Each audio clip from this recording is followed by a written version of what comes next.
All right, good evening. I'd like to open the June 6th meeting of the Wakefield Conservation Commission. We'll do a roll call. Yes, hang on. Haley. Wait. Here. Jim. Yeah, here. Ken. Here. And Ken, you are the co-host. Sounds good. Paul. Here, Welcome back. thanks. Sorry I missed the last ones. Peter. Oh, Peter's on the phone, I see. Here. Here. And Teresa is on vacation. All right. First up is the approval of the minutes from May 16th and May 30th.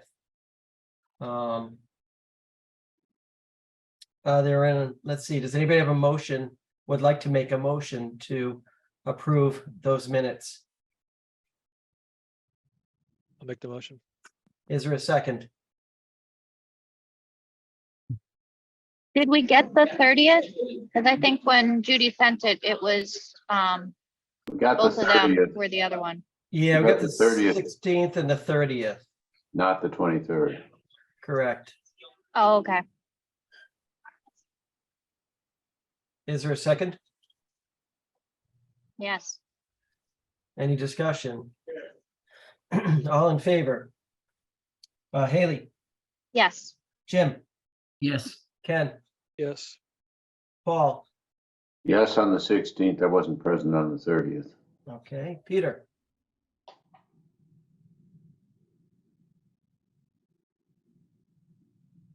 Yes. Sorry. okay. And I Can't also seem to get that approve- mute button right. Yeah, thank you. I also approve those minutes. All right, first up, we have 58 Nahan Street.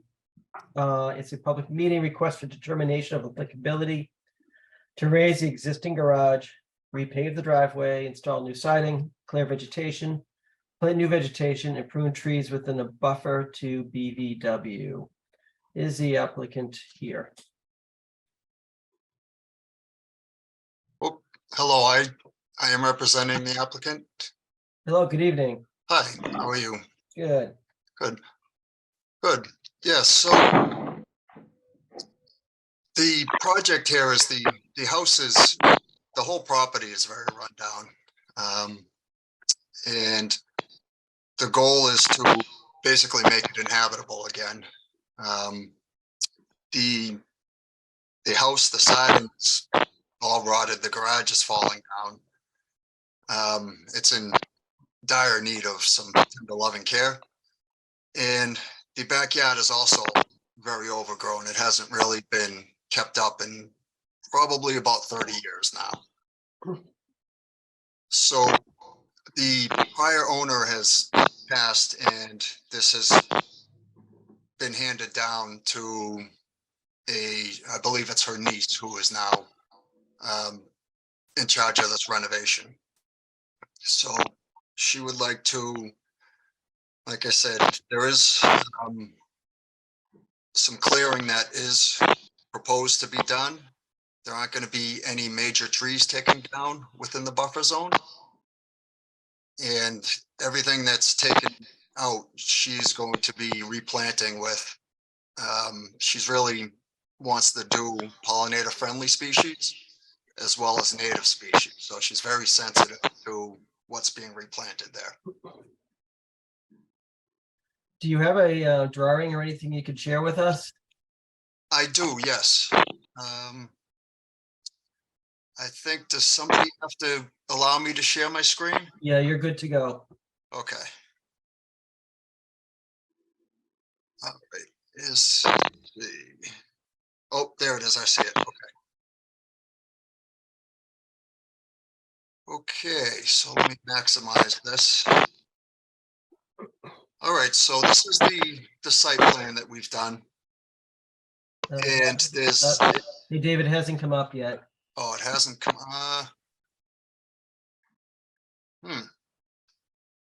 I'm not sure how to do that then. I see it on my screen.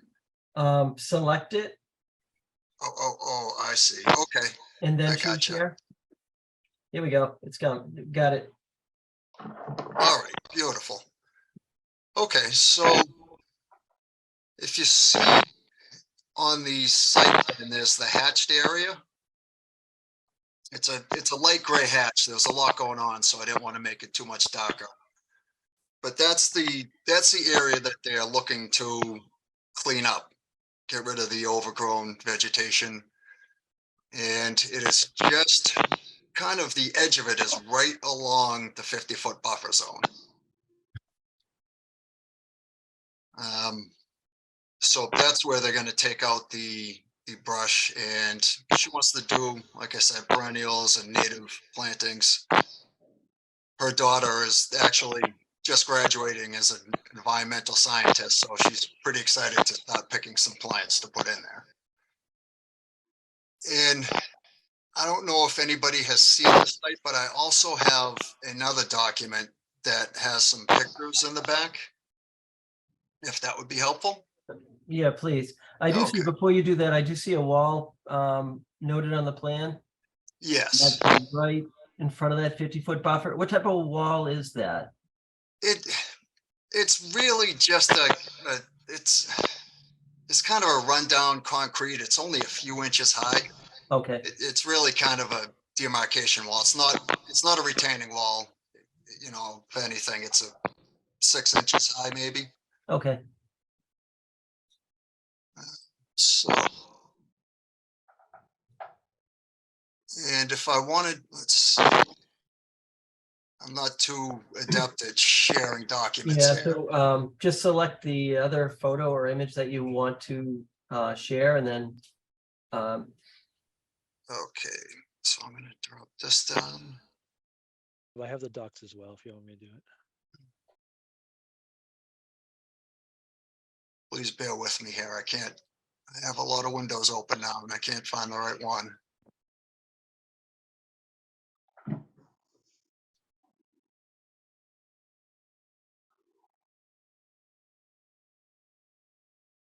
New share, okay.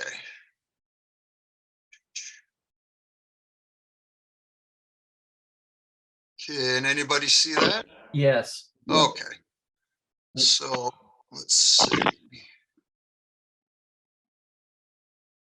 The only thing is I can't see it. I'm sorry about this. Let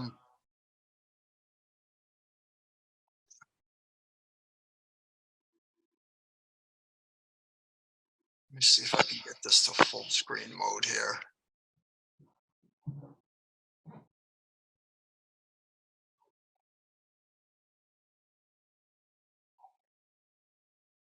Yeah, I can't seem to get this up to full screen, so I can't.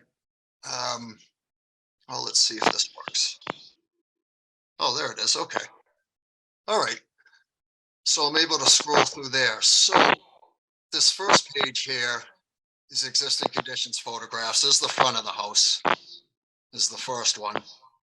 And as you can see, it's in pretty rough shape. When you go down to figure 2, this is in the back right corner of the house. You can see how it's overgrown just about right up to the back of the house there. I'll scroll down to the next set. So this is from the northeasterly building corner, that same corner, and this is looking down. So that's the vegetation that we're looking at on that first photo. And if you see, there's you can see an orange stake in the right side of that, and that's about where we're going to be clearing to. And then the next one down, figure 4, is just I'm standing at the resource area, the first wetland flag, looking back up. So that's the vegetation that we're looking at clearing. And it looks like we can see the wall from that picture in figure 4. That's correct. Yeah. So it's really just it's almost like a little lip. It's not really a substantial wall at all. Right. So, and then these are just, you know, this is the figure 5 is just the other side. You can see the abutter on the right-hand side, and that's again looking back towards the house.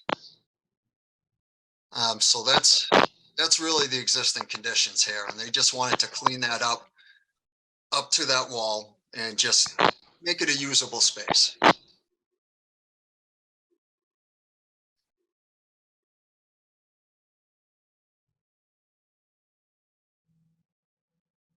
And as far as the building renovations go, there's not anything within the 50-foot buffer zone, but the existing garage is between the 50 and the 100-foot, and that will be raised. The garage is to be taken down. They're going to leave the pad to retain the earth there because as you can see from the plan, it drops way down from the front to the back of the garage. So they're gonna leave that and just use it kind of as exterior parking. And the rest of it's just siding, and that's gonna be all of the exterior work. And, I'm sorry, and I did forget the repaving of the driveway as well. Will the driveway be changing in dimensions at all? No, they're just gonna, it's a little beaten up, so they're just gonna resurface it. Could you go back to the plan view? Please. Yes.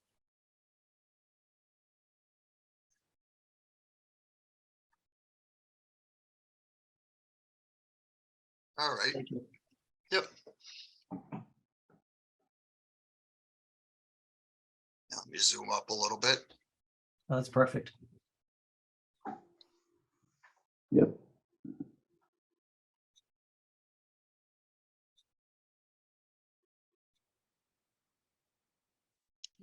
Can I ask, so with that like wall lip thing, is that changing at all or staying as is? No, they're just gonna leave that in, and that's just kind of, it was very close to the buffer zone, and it's just an easy way to place the stopper.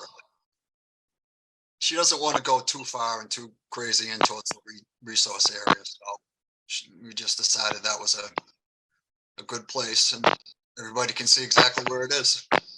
So essentially, that would be the limit of work line. Correct. So there may be, there's a couple bigger trees where they might overhang that area, but I guess technically it would be straight up, so it wouldn't really encroach any further anyways. But as they might have to take a branch or two down, depending on the canopy and what it looks like once it's cleared.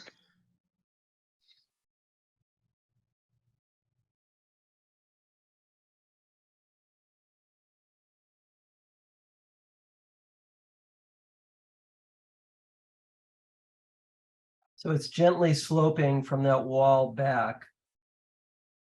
Correct. Yeah, 85, 84.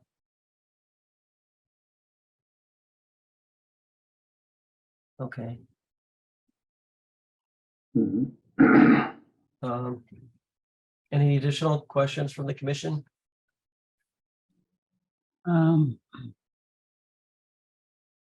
There's so many things going on. I'm kind of a little confused as to what's really getting done. You don't have like a list of the work to be done or a description of the work? Yeah, so I did, as part of the submission, I sent in this narrative that kind of goes through, and that's the document that had the pictures in it. Okay. And that kind of goes through the work that's going to be done. Yeah, Can we- so Can we see raising the it? existing garage, Yep. paving the driveway, Mhm. installing new siding, Yes, clearing any vegetation potentially up to that wall, yes, planting new vegetation, and then pruning some trees within the buffer zone. correct. 50 and 100. So there'd be nothing happening any closer than 50 feet from the resource area. No, there is not going to be. Did you say the house was coming out or the garage was coming out? What was Just the coming out? garage. The garage. Garage is being raised and the pad underneath the garage remains. Okay. Correct. And the house is re-sided. Yes. Okay. They'll probably do windows and that sort of thing, but really probably Mhm. the biggest one's the siding. Okay.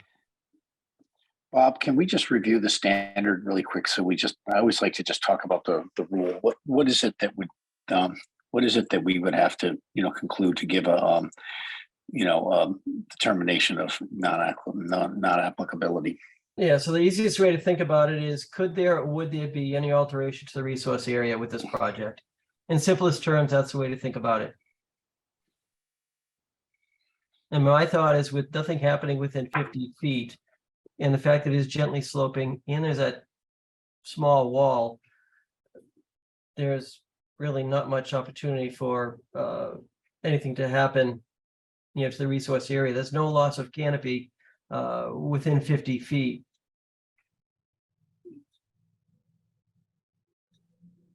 That would be my thought. I'm not sure if anybody else has, anything else.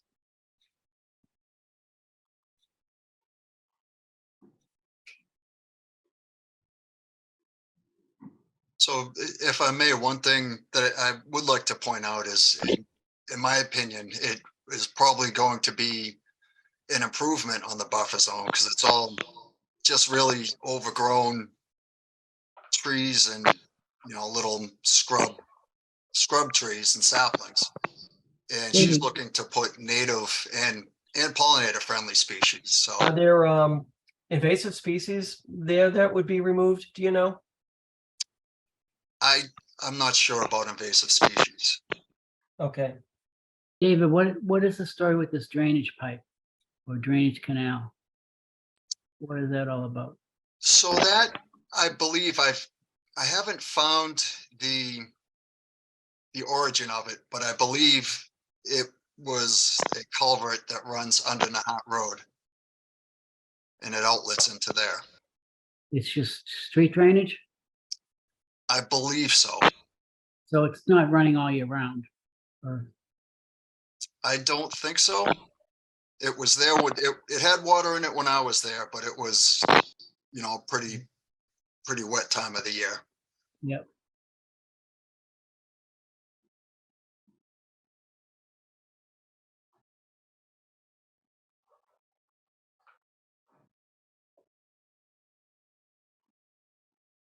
Did Rebecca have any comment on that? Not, I've not got a chance to go through all the emails that she sent out this afternoon. Did Rebecca go to the site? I'm sorry. I would doubt it because of everything else that was going on. Is it wise to see the site before we make the negative determination, or should we? Do people think that's necessary? Yeah, I'm looking at the email she sent. I don't see any comments. She sent the RDA form and the drawing with the narrative. No comments. We have looked at properties actually adjacent to that over the years. We certainly could do a site visit. When is this date? When is this drawing dated? I can't see the date on the top right-hand corner. That's May 12th. Of this year. 2023. Thank you. I just couldn't see the year. Thank you. Yep, you're welcome. I can also share a Google Map aerial view or street view. If anybody would like to see that. I actually have that available.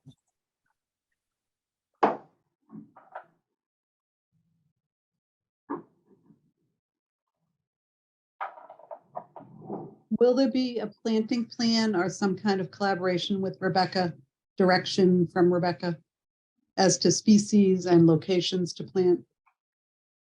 It's a good We question. could, yes, we could definitely have her involved, and I'm sure that they would be very agreeable to that. I have given them some documents that I've come across on some other jobs that I've worked on as kind of guidance and almost as a list of native species that they can choose from. And those have been listed in that narrative document as well. David, I do see a note on the bottom left of the screen. It's kind of cut off, something about pollinators. Oh yeah. Yeah. So these, and again, those are so those, I put them on the plan as Okay. well. So there are, a couple resources that I've used Okay. in the past.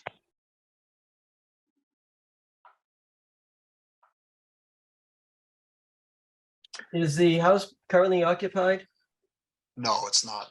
Okay. Would the commission like to plan a site visit? I'm happy to do that. David, I'm going to share my screen just to show an aerial view. Okay. Do we also take a look at that list he has? At some point? Here's the property. It's right on the, pretty much at the bend of Nahan Street. You know, one house after the bend. I think everybody knows this corner. It's not showing on the screen, Bob. And aerial view. Bob, I think we're still seeing the plan. Oh, sorry. You have to click over. There's a screen share thing. There's two things being Yeah. shared. You have to click on Bob's. Let me do this. All right, I stopped sharing mine. There we go. It's been vacant for years. Yeah. Right across the street from Stark. Okay. Yeah, you guys seeing that? Mhm. Yep. Okay. Yep. Yeah, I've got multi-shared device turned on right now. So that's why you're seeing both. Okay. That's the Franklin to the right. Oh, okay. Yeah, that looks Yeah, like a pretty siding looks recent like a picture. siding looks like a pretty good idea there. Hmm. Maybe some gutters too. Yeah. Yeah. Well, so what do you guys think? It always seems like a good idea to do the diligence of going to the site. Yeah, so you can see that the back of the property here, and you get the wetland behind Walgreens. You know, back here. So yeah, we can certainly do a site walk. You can see how densely vegetated it is between the Franklin School and the abutter. So yeah, we can plan a site walk.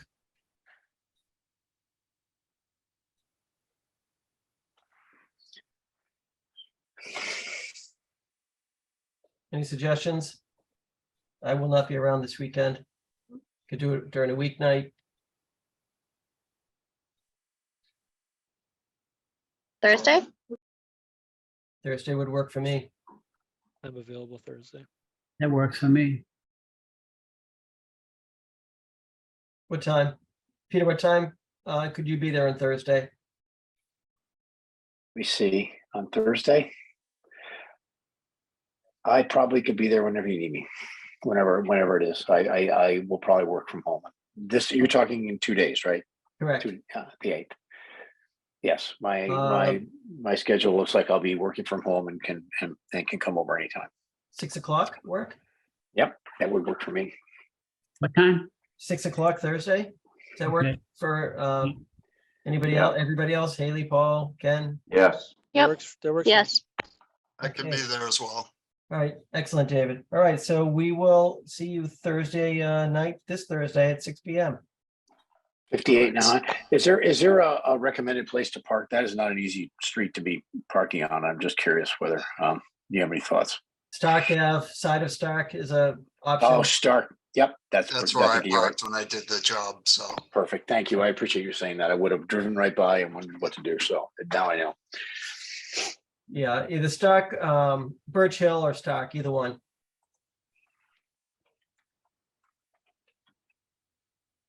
$58 Nahant, right? Yeah. The street. Okay, got it. Perfect. All right, thank you, David. We'll see you Thursday night. All right, sounds good. Thank you very much. Thank you. Take care. Thank you.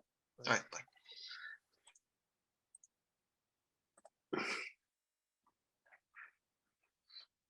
Okay. Next up, we have 1 Harrison Lane. It's a continued public hearing. Notice of intent for the removal of a deck and a shed and the construction of an addition within a riverfront area. Again, this is a continued hearing for May 16th, I think, maybe. Hi, everyone. Zoe with Hello. Goddard Consulting. Hello, Zoe. Good evening. Good evening, representing the applicant Rochelle Hall. So a couple updates since the last hearing. There was a site walk and we were waiting on ZBA approval, and the proposed dry well to mitigate for the addition needed to be added to the plan. At this point, ZBA has approved the plan that was presented at the last meeting dated February 28th, 2023. Since then, also the erosion controls and the dry well details have been added to the plan. A stormwater management plan for the dry well with the calculations was also submitted to the commission, which was prepared by Vineyard Engineering and Environmental Services. And I can go ahead and share the updated plan if you'd like, but that ultimately summarizes the updates, and I'm happy to answer any additional questions. Yeah, please do share the plan. Just for a refresher. Definitely, yeah. Okay, can everyone see the plan? Got it. Thank you. Okay, great.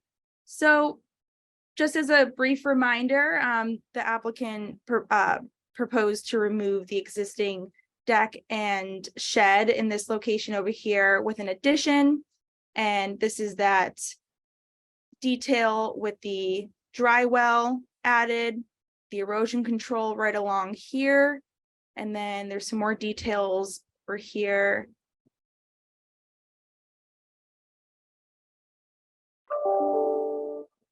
There we go.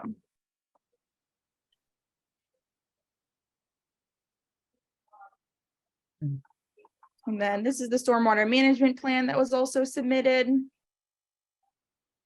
It looks like they did the two Coltech systems rather than the one that would have been sufficient in mitigating for that additional addition. So that's great. All the calculations as well.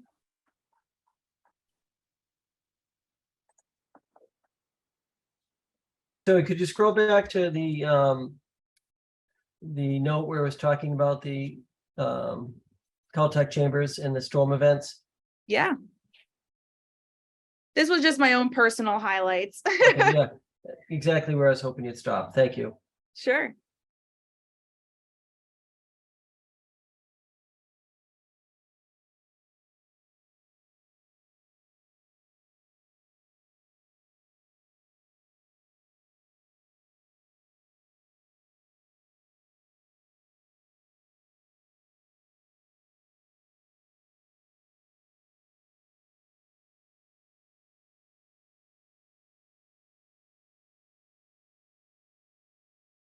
Okay, thank you.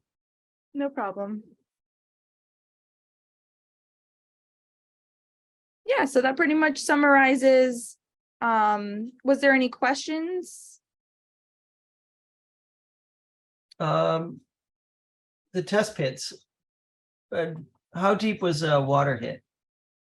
So they agreed that they would do the test pits prior to the construction. Okay. Yep.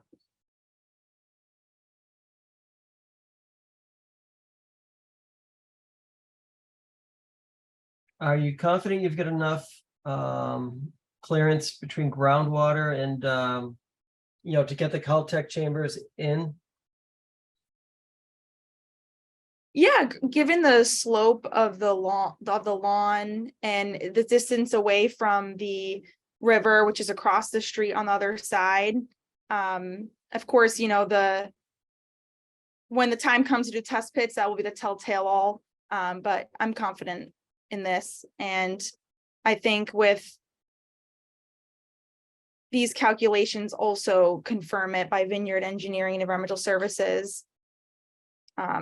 With all their calculations are reassuring. What is the elevation of the foundation right now? Is that on here? Elevation of foundation. Or the elevation of the wetland flags? Do we have that anywhere? Elevation of the wetland flags? Sure. I don't believe it's shown on the plan. Just trying to get a feel for, the depth of groundwater.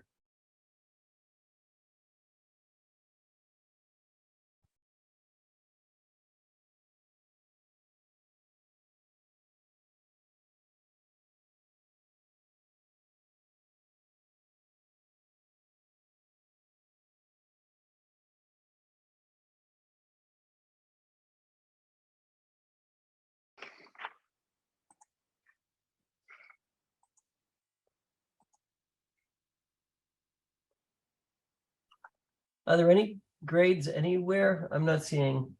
I don't see anything.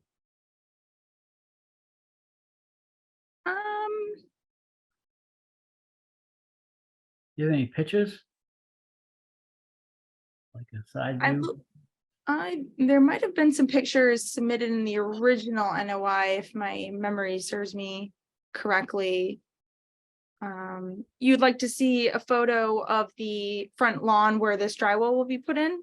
That Yeah. or looking across the street to the resource area, just to get a feel for the type of drop off on the other side. Sure, I could try to pull up some of those photos, if you'd like. I Yeah. know, yeah.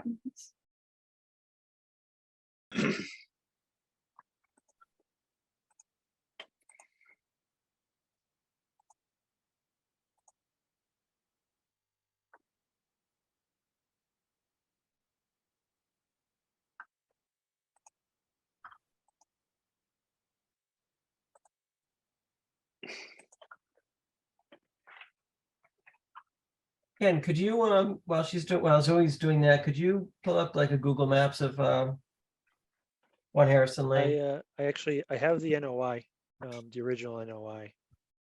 Looking up Okay, to see what I could find on the figure there. There's photos as well.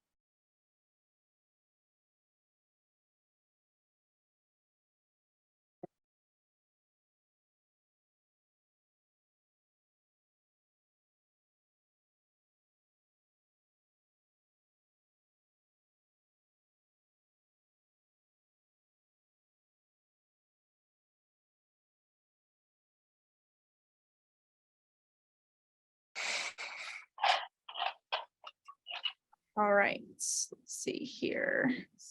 Sharing. All right, so here's a photo looking on Harrison Lane, looking towards the house. all right, so it is dropping off quite a bit from towards the street. Mm, So 1, 2, 3, 4, 5, there's at least 5-foot drop in elevation right there. And then I can show you the other side. Looking towards stream.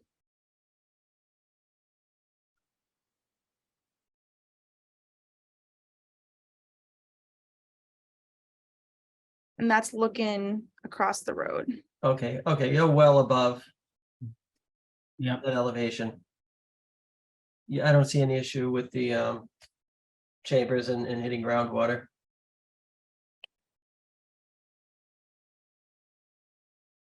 Awesome, thank you. Anybody else have any questions or concerns with that? Sounds reasonable to me. Yeah, I mean, it's gonna be, I don't know, I'm guessing at least 8 feet. Mm.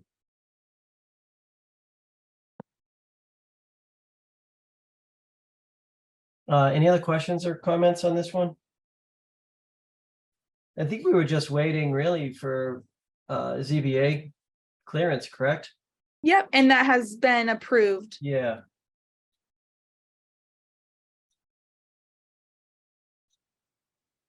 All right, any other information anybody's looking for at this point? Or any other questions or comments? You're looking to close this? I am. I was going to ask if there's any public comments. I don't see any hand raised. So yes, is there a motion to close the public hearing? Make the Motion. motion. Pretty close. I think Jim started to say it first. So we'll give Jim the motion. I'll do the second. You give it a second, okay. A lot of them. It's gonna have to try harder next time. Okay, any discussion? All right, all in favor? Haley, Yes, Jim, Yes. Ken, Yes, Paul. Paul, you muted. I saw you nod your head, but Sorry, yes. Peter, Yes. and I also vote to close the public hearing. We are behind schedule, so we really don't have time to talk about order of conditions, Zoe, right now, but we can certainly get that on for next meeting. I'm sorry, can you repeat the last part? Oh, we're behind schedule, so don't really have time to talk about an order of conditions right now. But we can definitely put you on for the next meeting. Oh, okay, so the Hearing is closed, hearing is closed. yes. So we won't be asking for any more information or accepting any more information. Okay, So we've got everything we need. okay, perfect. Would you like us to attend the next hearing, or you It's have up- to? It's up to you. You certainly can. You don't need to, but if you'd like to, you're certainly welcome. Okay, so will you be issuing the order of conditions on the next hearing date? We will, we'll discuss the order, unless we have time later on tonight. We'll either discuss later tonight or discuss at the next hearing. Okay. Thank you, everyone, so much. All right, thank you. Thank you. All right, good night. Okay. Okay, let's see. All right, next up is, we don't have a file number. It is 60 Farm Street, Wakefield High School. It's public hearing, abbreviated notice of resource area delineation. Has been submitted to confirm approximately 1,755 linear feet of BVW. Is the applicant here? Yes. Hi, good evening, Joe Good Burkett, evening. Chairman of the Permanent Building Committee. Good evening, Joe. And with me is SMMA, and they will make the presentation. Okay, thank you. Thank you, Joe. Hi, everyone. My name is Peter Rebuck with SMMA. We are the engineer and architect for the Wakefield Memorial High School project. As you stated, this is we're not talking design or any of that exciting stuff tonight. This is just a notice of resource area delineation application to review the resource areas that are on the high school site and establish where those are. So thanks to Rebecca, we got this application in on the 25th, filed by SMMA on behalf of the School Permanent Building Committee. We did actually receive a DEP number. We received a DEP number just yesterday, which is why it was not on the agenda. It's 3130628. And then also submitted with the application was the abutters list and notification forms, which have gone out to the 17 abutters. So our plan tonight was to show the existing conditions plan that was submitted, go over the areas. We have Mary Remmer, our wetlands consultant, with us tonight. Go over some of the areas of the plan, orient the commission to the site in the hopes of scheduling a site walk in the next few weeks.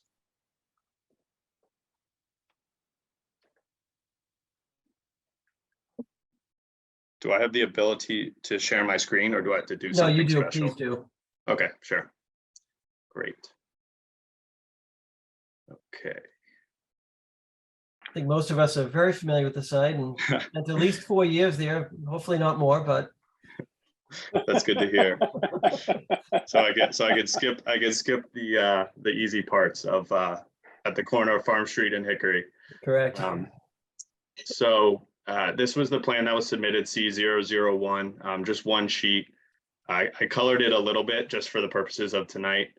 And I'd like to introduce Mary Remmer, our wetland consultant, and she can walk you through some of the information that was submitted with the report. Well, thanks very much, Peter. Can everyone hear me all right? Yes, Mary, good evening. Yes, Yes. we've had the pleasure of working with Mary many times over the years. So I just wanted to quickly walk you through. So off-site to the north is to the right, as I recall on this plan, right? So is Mill River, and there's some resource areas extending on this from the south bank of the Mill River that are, it's the A series that's shown in green on the top, thank you, Peter, for highlighting that. A forested wetland that does connect to the Mill River. The river itself is more than 200 feet from the property. So we don't have riverfront area extending onto the site. The B series is a sloping wetland that's adjacent to the football fields and track. And that is also mostly forested. There are some sort of wet meadow vegetation nearest to the track. And there's a head wall in the middle of that wetland that receives drainage from the school and the playing field towards the wetland to the east. And then there are also wetlands on the south side of the property, the C, D, and E series, which are primarily bank resource. There's a drainage off of Farm Street that enters the site via a head wall and continues to the east through the C series, which eventually connects to an intermittent stream that is indicated by the small D series flags. And then there's another intermittent stream identified by the E series, and both the C and D streams enter and converge underneath the baseball field, and that drainage connects all the way across the site and discharges into the A series wetland. So there is a stream that flows underneath the entire project site. And we've indicated 100-foot buffer zones to those resource areas on the site plan. Mary, And I there is see, some bordering sorry. vegetated, bordering land subject to flooding in the far eastern end of the site. I don't think it's going to come into play at all on the project site, but there is some floodplain associated with the Mill River, which may just take the easternmost portion of the northernmost portion of the site, but not within the immediate project area. I see where the streams are converging under the baseball field, but I'm kind of losing it as it goes across Hemlock. As it, oh, okay, yep. Where does Sure. it go from there? Yep. Yeah, sure. So there's two 36, or there's one 36-inch pipe where they converge here. Right. And then they go across under Hemlock. And then at this point, they discharge into two twin pipes. They're 40 by 60 inches roughly. And these travel through the site through a series of manholes. Okay, got it. And they go the whole way over, and there's another head wall here at the A series. All right, thank you.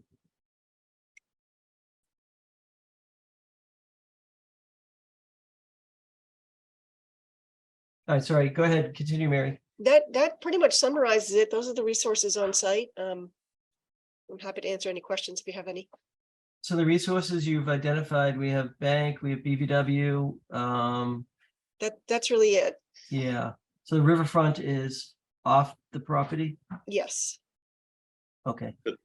Mary, over by Wiley Street, where is Wiley Street in relation to this, I think the A series flags? Is it down that way? Yeah, exactly. Yeah, Wiley Street's right, Okay, right here. there you go. Yep. Okay, so there's another discharge point there, isn't there? Just a little bit to the northeast of that, or northwest. Yep. Oh, that's the head wall near Yep. Wiley Street? Okay. Yep. Okay, so that whole thing is it. Okay, and there is silting problems down there. Yeah, they. Um, I hope you have some. Fair plans. amount of flow that comes through there. Right, I know, because there's two big pipes and. Yeah, I'm hoping you're gonna do something with that. Mitigate the, I don't know if you need some kind of a stone or something riprap to stop the sediment from going downstream. We'll certainly look into that for the future project. Yeah, we have, I will say we have cameraed the culvert. Yeah. Not that that is necessarily part of this application, but we do have some information on that, and we'll definitely be reviewing that for the future NOI application. Okay. What'd it look like anyways? Was it- Silty, like you said. Okay.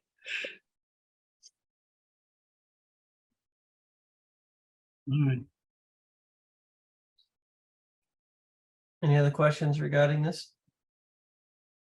We definitely do want to schedule a site walk. We are going to need probably a little more time than what we've already allocated for Thursday night. Can I ask one question, Bob? before- Sure.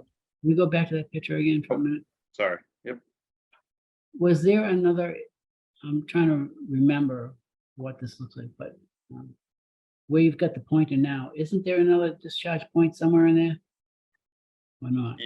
There's Yeah, There's a head actually- wall right there. Yeah, there's a head wall here that collects flow, that collects this wetlands as well as the up gradient, which would be east or planned south. And that flows into the culvert from this head wall. Okay, so which way is it coming? Which way is it flowing down? Down? It's flowing down. It's flowing down the slope this way. Yep. Yeah, so, Okay. yeah. I misspoke when I said it went to the east. Then it went to the east. It actually goes to the west. Okay. That's all right. I get confused with that all the time. And that's going under the existing field? Yes, that's correct. There's Okay, I see. I believe it's 24 inches Okay, pipe that runs under the field and then dumps into the culvert okay. on the school property.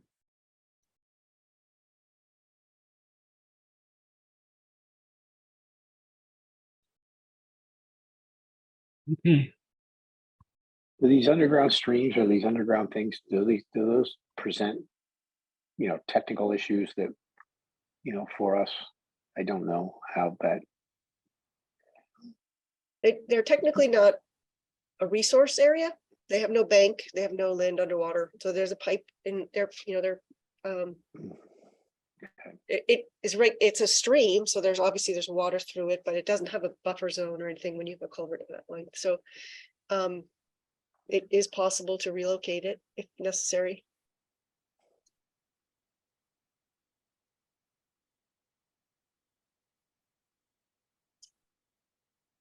So most of that existing field is probably historical fill. Back in the, I don't know, 50s or 60s. The turf field. Yeah, Yeah, we've done pretty extensive geotech testing out here. And there's definitely some native soil, but there's also a lot of evidence of organics and things that would be associated with a stream. okay.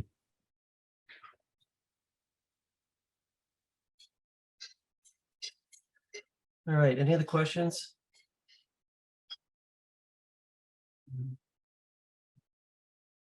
All right. we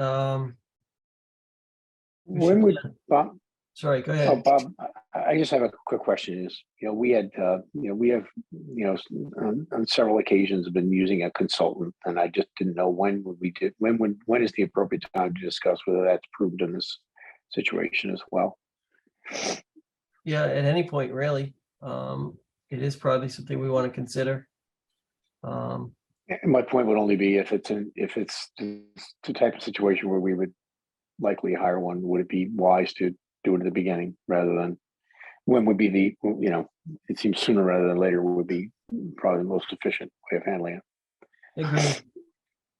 This is the ANRAD, right? So I think, is that a question for Rebecca to see if she's comfortable reviewing the resource? Yeah, we don't have definition? Rebecca with us tonight to, get her Right. opinion on that, but. Okay. it is Well, I certainly just might- didn't she know might say whether, more I like just it- didn't know whether, if we had a consultant, whether we would want to do that, whether we would want to have that consultant, Yep. participate in a site walk, for example. If I Yeah. could make a suggestion that I think that the wetland resources at this site are very self-explanatory. So in the event that you did a site visit and you had some areas of concern, that it's, that's fine. But I think you might find that it's pretty straightforward, most of the site. So- Yeah, I have to agree with you, Mary. It does sound like it's very simplistic compared to the last one we used to. yeah, it is fairly clear. I mean, we have walked these different series over the years for different reasons. But we are very familiar with the C, D, and E. We've been there before. We've been in the B before. There's a cross-country track running up through that area. We've walked that entire B series within the last few years, and A series, of course, goes all the way out to Water Street and Wiley. But we definitely will schedule a site walk, and we'll get Rebecca's opinion also. We can certainly schedule a site walk for the commission. But I agreed with the grades and past walks, it is pretty clear what's going on out there. We do want to schedule more time than what will be available this coming Thursday for sure. We do definitely want to dedicate, a site walk to this project and no other projects at that night. So I don't think we can get out there this week. We can look at next week, some evening next week. Peter, will you be available any particular day next week before 7? Typically later in the week is better for me. I mean, Thursdays and Fridays would be better if you're doing something at night. Okay. We could schedule a week from Thursday, if that would work for you or anybody else, if that's available. Bob, can I ask you something? Sure. Has Elaine looked at the delineation? I don't have any notes from Rebecca. So I'm Okay, not sure. so, Mary, are there flags out there now? If we look at, There should be, but we'll make sure that they're there present before the site visit. How recently was it flagged, Mary? It's been a while. Let's see, it was winter of 2021, so it was quite a while ago. Would you have a chance to refresh those by next Thursday? Peter, are you able to make sure that's done? Yeah, I'm actually unavailable next Thursday, but I'm sure Aaron or someone else from our team can make that happen. Next Thursday's a problem for me, Bob. Okay. I could be there by 7, but not much What before. about Wednesday? Wednesday's okay. Peter, could you do Wednesday? I've got a commitment on my calendar on Wednesday, so I can't do Wednesday, but that's all right. Okay, Tuesday, Tuesday's okay. a week from tonight, Peter? That would work for me. All right, What time would we be looking at? what time could you do? The later the better. I'm probably speaking to for Teresa. Yeah, 7 would probably be the earliest, right? I could do 7, or 7 would be perfect for me. All right, let's plan on next Tuesday at 7 PM. And can they just check and make sure the flags are there before we Yes. go out there? Thank you. Yeah, that would be enough time to get the flags refreshed. You think a week from tonight? I believe so. Yeah, we can make that work. Yeah, that'd be great. Okay. Okay, good. All right, so, and, Where Mary, would you like to meet?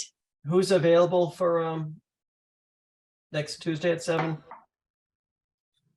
I am. SMMA or, SMA will be there. Yep. okay. And I guess we can meet, right in back of the, school in the lot, by the Beasley Oval. So that's in the parking lot, Bob, Yeah, in back of the school, in front of the track. between the school and the oval there. Yeah. Okay. Got it. All right, so we will plan on next Tuesday, which is 13th Yep. at 7 PM. I want to ask one more question from Mary, Sure. if I could.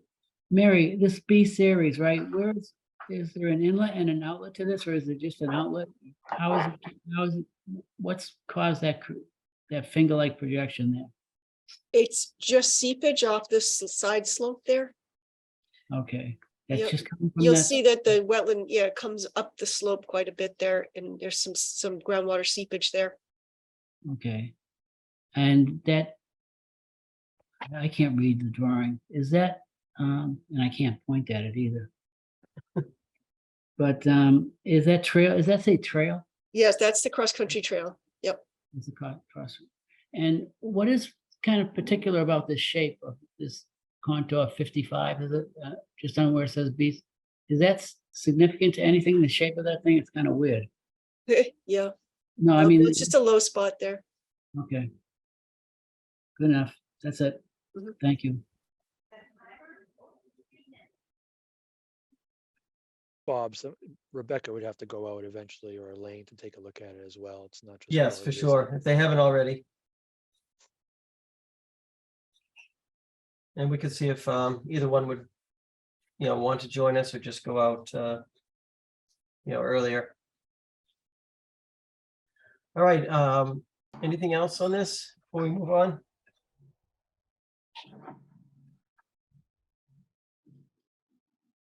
Okay, we will see those who are interested next Tuesday at 7 p.m. And then would we be able to be on the next agenda after that, or? Yes, is that- certainly. Okay, Yes. know that date off the top of your head? I could also look it up online. Weeks from today, 20th, the 20th. 20th. Yeah, June 20th. Okay, great. Well, thank you all for your time. All right, thank you. Thank you Thank very you. You're much. welcome. Have a nice evening. Bye.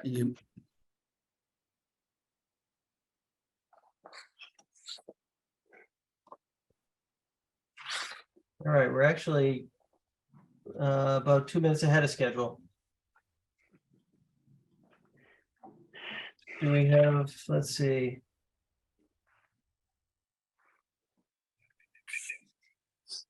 We do have some other business update on North Ave project. I don't know if that was something Rebecca was going to cover. I know there was an intention of getting them on tonight, but it didn't get posted in time. Jesse, I think that's probably why you're here.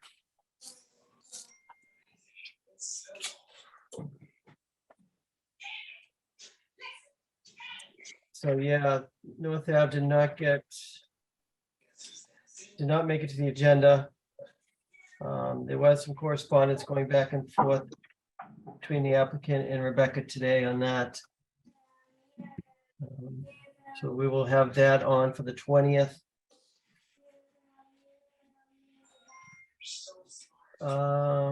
There's also a request for a certificate of compliance. The Zero Patriot Circle. But again, we don't have Rebecca or Elaine to talk about that.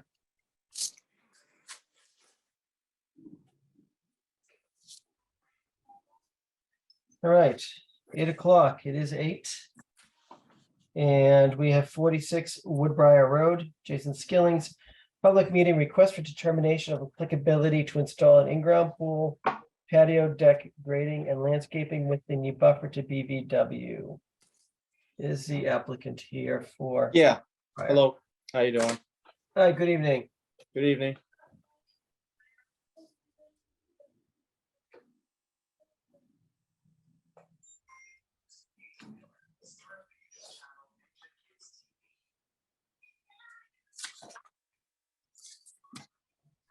Are you gonna walk us through it? First of all. Oh, I'm sorry, I didn't know how this process works. Oh, could you identify yourself for the record, please? Sure, I am Jason Skillings, the home resident. I'm here with my wife Gina Skillings as well. Hi, Jason. Hi. My contractor was supposed to log in as well, but I can try to answer any questions that might arise. But we have residents at 46 Woodbriar, and we're looking to put a pool in, as well as a patio and some walkways and such. And so we had Norse Environmental come out and flag like the area just on the site plan, and it looks like we're well within the plan. I don't know if Rebecca got that updated plan. I emailed it to her. Yeah, I can pull it looking. up if you want. Actually, she did send something today.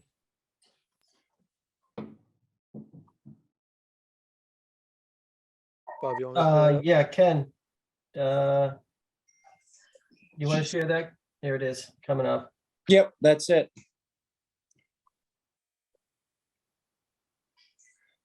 Okay.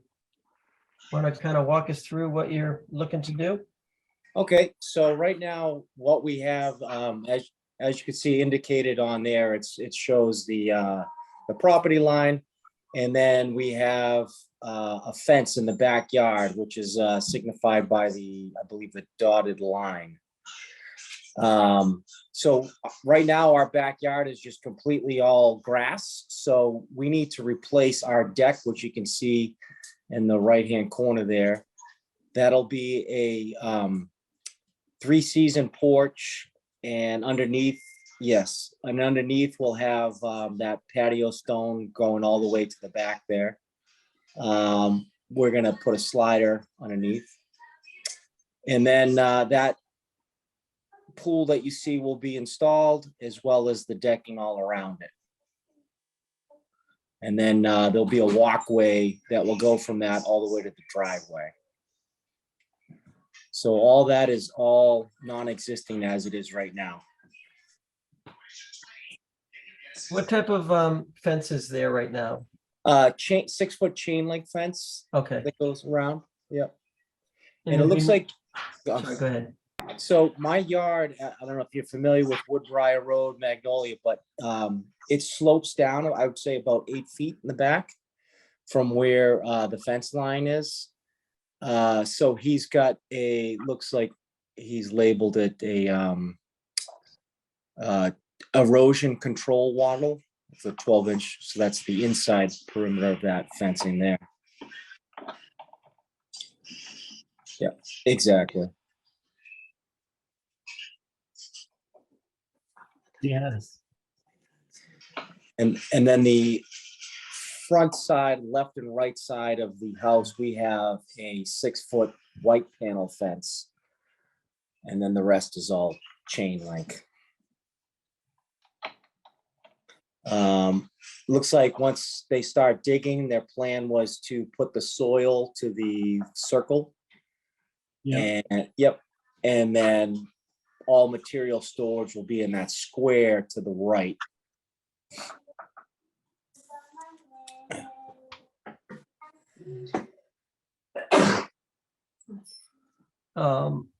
Is the pool gonna be heated? Yeah, it's gonna be a saltwater pool, and we will have a heater installed. I have a gas meter that's right in the back. That's where he's gonna tap into. Of course, we'll have that covered to keep the heat and maintain it. But that'll only be utilized probably like for maybe 2 months. Have you talked about what type of like filtration system you'll have for the pool? We said it was gonna be salt water with a cartridge filter, Okay, and he says it does not require backwashing. correct. Yep. And then it's where it is, because of the significant slope of the back of the property, it's unlikely to encounter any groundwater. And then, like I said, the Norse Environmental flagged it, which I think you've already indicated there. So we just want to see if we're, in keeping up with on par as far as being able to move forward and get the approval so we can start the permit process. How far is the wall from the wetlands? I mean, what is, I don't see, it's hard for me to calibrate. The In wall, other words, the 25-foot buffer, the 50-foot buffer, those don't appear on here. You see this? This is 42.5 feet from the wetland to the corner of the pool. And then this is 40'3" from the wetland to the corner of the pool. Is that the pool or the decking? that's the decking. The pool And would be what's the that decking rectangle. gonna be made of? It'll be the blue paver stones. The Teco, I believe is the brand. It's one of their newer styles, more expensive, I guess. Yeah, but that 14 by 25 fiberglass pool is where you see that rectangle in the middle there. And Peter, the deck is 70. Ken, can you kind of pull a scale off from the wetland to the fence? Can you? I'm not sure if this is 20 scale. I don't trust this, but it's about halfway, doesn't it? I mean, it looks like it's about 25 to 30 feet to the fence, I'm thinking. Yeah, at that corner, yeah. Sorry, this doesn't work very well. I'll give it a shot, but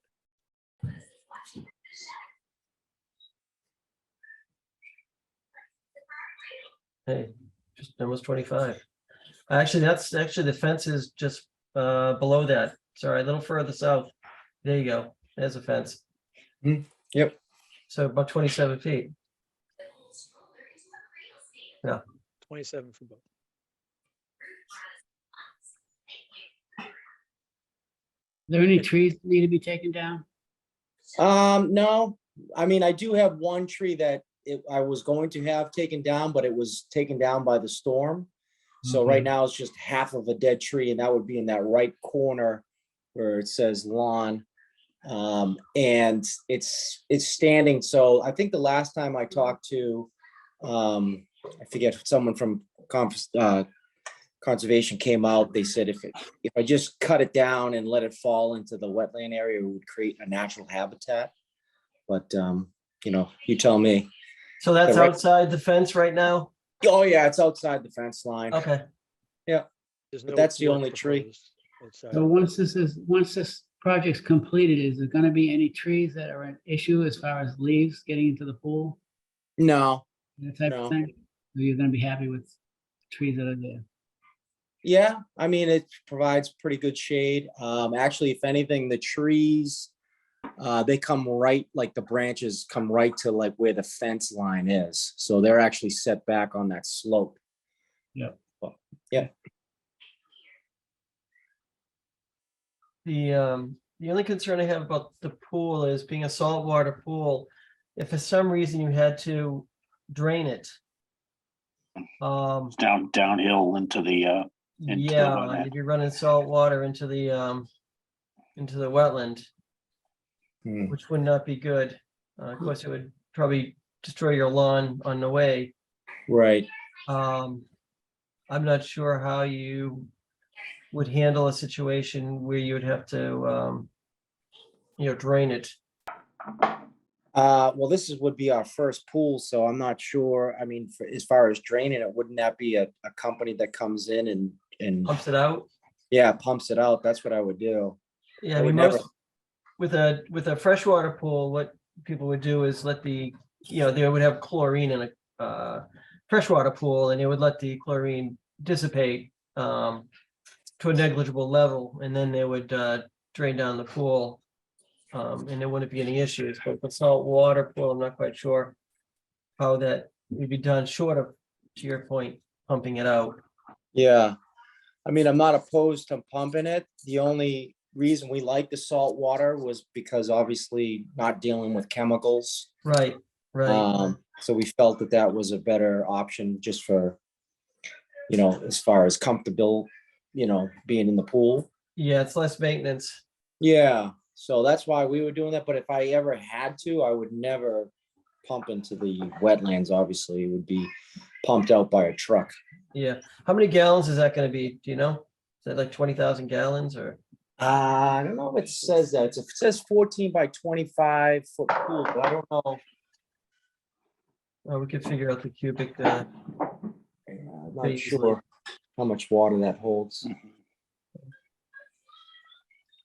So what's the date on this survey and who did it? I mean, is this a, I guess This the thing, is this an official survey that I just noticed just because it doesn't have the, I'm asking just because it didn't, I would expected to have seen the Engineering stamp? the 25 foot, the 50 Oh. foot.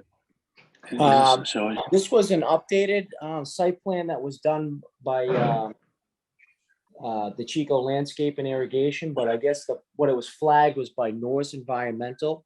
But within those emails that were sent to, or even the forms that were filled out to Rebecca, there was an original site plan in there. Maybe that has what you're looking for? No, I just want to know who, I just want to know who are we, whose expertise are we relying on for the Oh, delineation of the wetland, and is it recent? Is it a recent delineation? This is, I guess, what do we normally see? Like a recent engineer, something done by a licensed. that was Norse Environmental. They did the delineation. Yeah, so we don't actually have a, Peter, I think you're asking kind of like, is there a stamped engineered drawing, which there isn't in this case. They did have a wetlands, scientist or whatever, flag it, and the landscape company did the drawing. So we don't have a stamped plan, if that's what you're asking. Yeah, that's what I'm asking. Thank you. If you, I believe my contract is trying to log in as we speak right now. So let me see if I can get him to answer this question, because I know he had a plans that he had filled out and sent over. 1 second. Copy that. Yeah, I'm looking for an email today.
Any other questions from the commission at this point?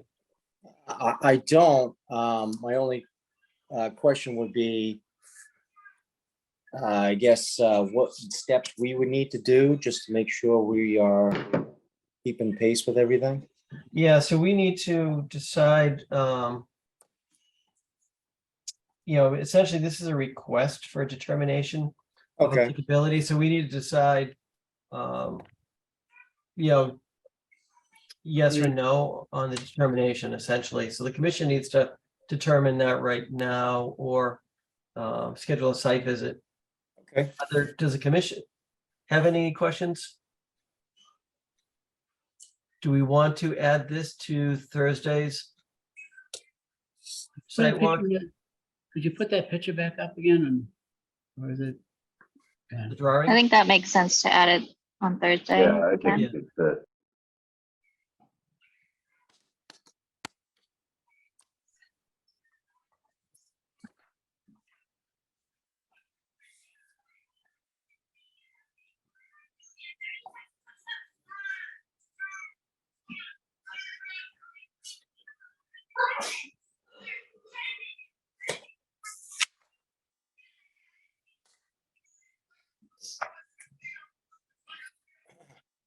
Want to do a sidewalk? Yeah, we could do the site walk like at 6:30-ish. After we do Nahant Street, we could go to 46 Woodbriar.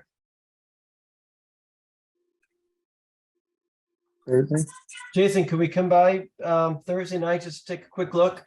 Absolutely. We have a 6 o'clock on Nahant, Okay. and then we would swing by there afterwards, so around 6:30-ish, Okay, 6:30, 6:45. yeah, I'll be home for sure. Do you want me to make sure that the general contractor is here as well? Just to make sure he can answer any questions you may have? If available, yes, that would be great. Okay. If not, that's okay too. Okay. Sure thing. All right, so we will plan on seeing you Thursday evening. Okay, thank you so much. All right, thank you, Jason. All right, bye now. Bye. Bye. Bye.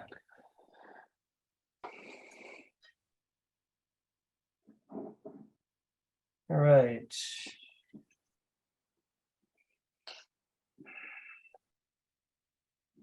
Judy, could you send us invites for these two that we've scheduled? Yes, I will. All right, thank you. So 6 o'clock, 58 Nahant, and 6:30, 46 Woodbriar. Thanks. All right, let's see, next up, 815 DEP, 313-625, 1 Audubon Road. iFly Holdings, public hearing continued. Notice of intent for the construction of a 3,500 square foot indoor skydive facility, parking lot, utilities, and stormwater management within the buffer to bank, BBW, and within a riverfront area, within a buffer to BBW. And I see we have John joining us tonight. Hey, Bob, before you proceed, it looks like someone just got on. They might be on there from the last project.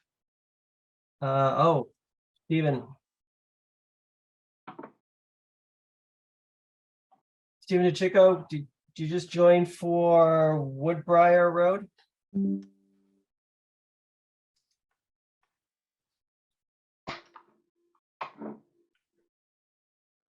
Stephen?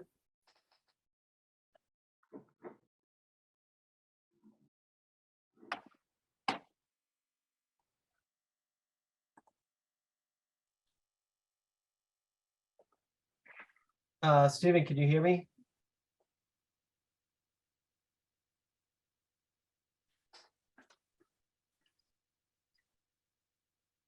Going once? I do see him and he's not muted. If you can hear me, we are doing a site walk at 46 Woodbriar Thursday at 6:30. If you could join the homeowner.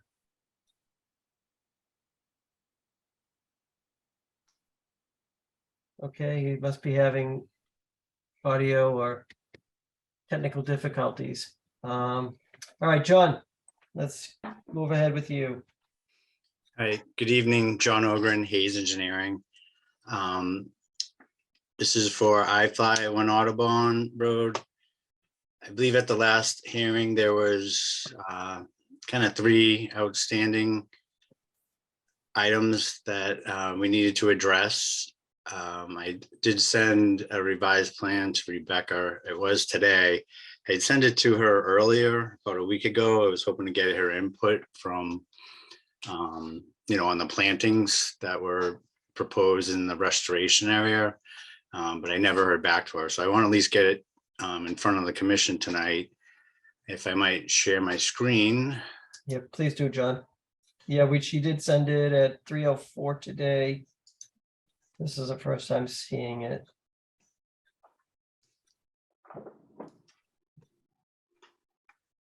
So the area we were talking about was this restoration area behind the building. We're removing the pavement. Originally, we just showed putting down a wildlife seed mix in that area. The commission was looking to enhance that some with some trees and shrubs. So we've added numerous trees and shrubs, and there's a planting table. Just, I won't go through all of them, but I think the idea was to get kind of different layers. You have your ground cover and you have your shrub layer, and then you'll have your tree layer. So we're proposing a total of 5 trees and it's about 18 bushes in that area to kind of enhance the area that should grow up with that seed mix itself. As far as the other outstanding items, one was the both engineering and DEP requested that we perform a test hole in the area of the stormwater management infiltration system. That was done, and mostly to determine, verify the soils, which it matched with what the soils map said,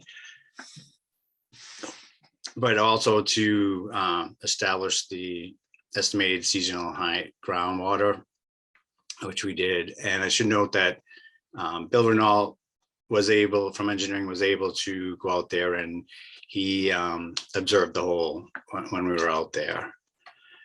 So, and that kind of goes to the third thing, which I plotted on here. Sorry, jumping all over on me. Is requested also from the DEP, and the commission thought it would be a good idea to add a cross section through the infiltration basin. So this is cross section AA, which is basically looking, it's labeled here AA, kind of through that infiltration system. So we plotted out the, I can't pan on this.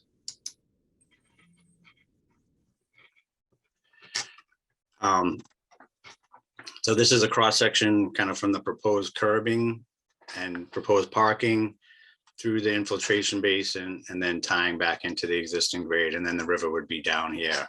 So the estimated seasonal high groundwater was at 69.7. Proposed bottom of the infiltration base is 72. That gives us 2.3 feet of separation, and we're required to have 2. So that would meet that requirement. So I think that pretty much addresses the outstanding items. I don't think there was anything else. Certainly answer any questions you might have. Hey, John, could you go back to the planting plan? Yep.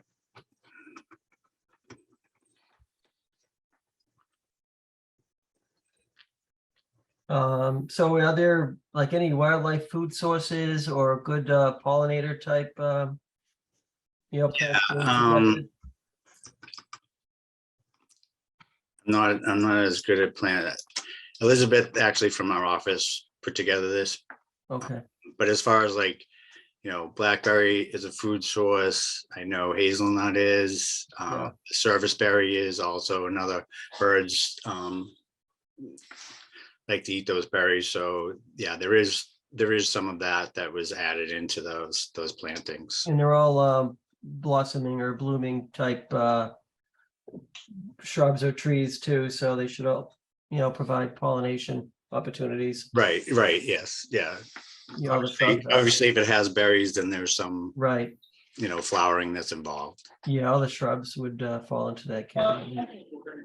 Do we know, are these all native species as well? Yeah, these are all native. With the exception of the boxwood. The boxwood, correct. The boxwoods, though, those actually are going. We're trying to incorporate this planting plan for both the commission and the zoning board. These boxwoods are actually bushes that are planted in the walkway in front of the building. Okay, so they're not in the area we're concerned about. So they're not really in that it's part of the planting, but it's not really in that restoration area. Yeah, they don't like this climate anyway. No. That just to block the facade they wanted. And it can barely hear you. Was that, were those placed there to like block the facade? Is that why the zoning board wanted? Yeah, they didn't specifically call that out. There isn't much opportunity for landscaping. Generally, they want to see some sort of, landscaping in front of the building. So in this area in here, there's really not much room. There's a lot of utilities running through here. So really the only opportunity was kind of in front of the front of the building itself. Okay, thank you. Yeah, I mean, to Paul's point, those zone 5 to 8.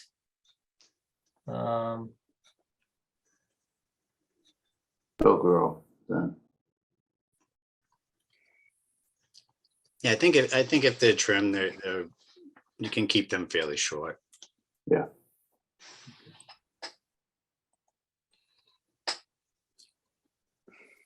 I don't know that they're gonna like that, but that's what we're proposing.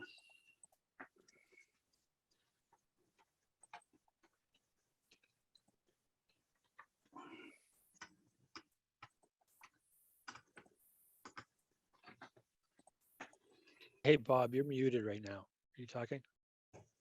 Sorry. Yeah, to Paul's point, the probably not the greatest species for this climate, but they will, looking at the map, they do they would work there. Mhm. Another 30, 40 miles north though, and might not be the same story. But they will receive some shelter from the building on two sides anyway, so. I mean, we should talk to ZBA about specifying native species. Well, yeah, I mean, I'm sure it will come up. We're meeting with them a week from now. Yeah, I mean, I don't know that I guess kind of to move forward with the commission. I mean, if the species change out front in front of the building, I don't know that would have a great impact on Right, the restoration area. yeah, true. Yeah, I mean, just as a general point, I think we should, going forward, have a discussion or at least comment to the ZBA that we prefer native species. Yeah, no, and they were actually looking for the commission's input, especially in that restoration area. Yeah, I think this is a big improvement over what was originally presented. Anybody have any other questions or comments about any of this project? The restoration area, John, that's all existing elevations, right? You're not adding anything in there. Yeah, we're not, yeah, the grading stops basically at this level spreader, and then kind of there's a couple foot slope in the back of the building, and then, yeah, the rest of it's just gonna be, remove the pavement and put down some loam and not regrading. So how do you transition from the pavement to the dirt? Just cut a lot, just stop the pavement? Is that it? Or you put a curb in or something? Or what do you do? Or don't do anything maybe? What do you mean stop the pavement? How do you differentiate between the soil for the trees and plants versus the edge of the asphalt? Isn't there asphalt there? Is that what's wrong? I mean, this area here is designated differently than the actual area, the pavement that's getting removed actually goes much further out, under the building. So all that will be removed, and then the actual soil, again, this would be planted. Yeah. Probably either grass or, they may continue that wildlife mix, up to the actual building. But the pavement itself is coming out all the, from I know, but at some the point, parking lot all the way back, so. I mean, at some point, the parking lot ends and your landscaped area begins, correct? Yeah, well, the pavement here, this is the proposed parking. That will have a curb there, so that'll differentiate between the pavement and the landscape areas. Okay.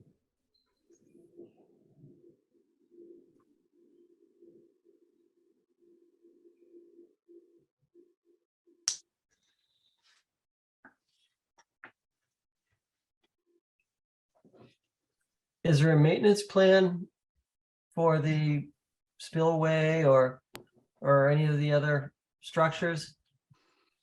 Yeah, I believe that was all included in the stormwater report or the Okay. initial submission.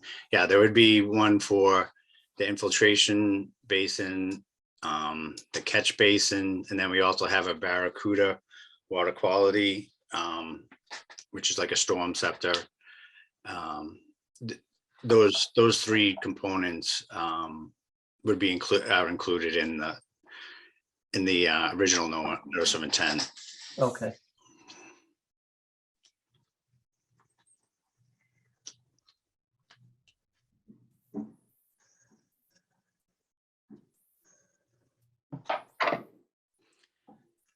And typically what happens is the zoning board of appeals likes to put together an O&M for the facility, and we will include in that O&M the operation maintenance that we propose for the drainage system. So the parking area will be draining to that double grate catch basin. Yep. Yeah, right near the cursor. What is the treatment or de-icing that's happening in the parking lot? Is there a plan for that? How it's treated or what's going to be used? I don't know currently what's done in this parking lot. We probably want to talk about that because that catch basin is going to go right in to the Barracuda and then to the stormwater system. So the concern would be salt from the parking lot. So the salt would get through the catch basin, through the Barracuda, into that spillway. It would, so you've got about 2 foot depression there. What's the elevation of that, where it's going to get picked back up with the water? So what's happening? Is it going to retain the water in there until it hits a certain elevation? It's not, it's just a small infiltration to try to give some groundwater recharge. And obviously there's some treatment associated with that before it ends up discharging out to this back area. Yeah, it's not, there's quite a bit of water coming off this parking lot to this area. And we're kind of limited as to what we can do. I mean, as it is now, it's pretty much uncontrolled and, you know, untreated. So Right. we're trying to add as much treatment to that before it ended up discharging, you know, eventually to the river. So it's only, if you look at this, the outlet pipe is 72.5. So it's only about half a foot before it starts to discharge. Okay. But in the greater storms, it will, you know, fill up more and back up a little bit before it makes its way down the 18-inch. So what type of storm events, John, do you think that's going to capture before it starts discharging? I think it's not even I can look that up. It's not even the 2-year storm. Again, it's not, we're not looking to use it as a mitigation. It's more of a treatment chain. Yeah. You know, our mitigation really is removal of the impervious areas. Right. The current condition, the parking lot runoff is what's happening to that now? Refresh my memory.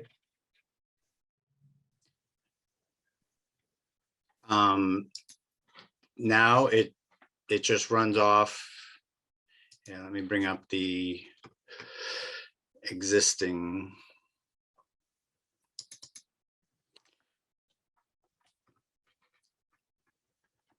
Yeah, so now it essentially both from somewhere in this area here, this all flows down to this lower parking lot. You can see that there's some cuts in the curbing so that the water flows through. Mhm. I was out on the ground, noticed that it really comes down here and kind of travels along this curb, and then it flows out into this lower parking area and eventually spills out. There's what we identified as kind of a washout area. Kind of out at the site walk, we kind of saw that. You can see where it's kind of eroded some of the riverbank in this area. So it's just basically surface flow. It just flows along the surface and eventually discharges to the river. All right, so there's absolutely no treatment today. It's flowing across paved area.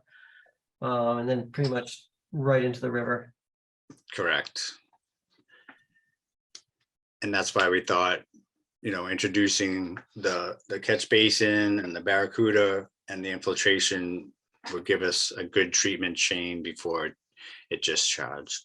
Yeah, so you'll be picking up better than 80% TSS with the barracuda and the depressed area. You get any floatables in the barracuda, but none of those things are going to help with the salt reduction, correct? There may be some, but yeah, it'll be pretty minimal. I mean, if that's something, a condition you want to put on that. Low salt mix or something to that effect. Yeah, I mean, at least I don't know if it necessarily needs to apply to the whole site, but certainly in this, in this area here, that's going to discharge pretty much to the river. Yeah, you'll be picking up all the sand if they sand a lot between the barracuda and the other measures you have in place. And whatever binds to the sand you'll be getting. So you'll probably get better than 80% TSS. But yeah, the salt.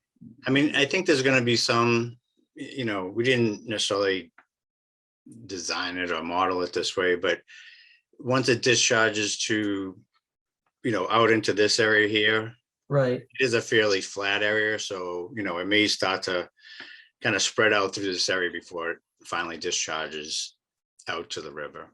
Yeah, I guess we're going to find out how salt tolerant those species are.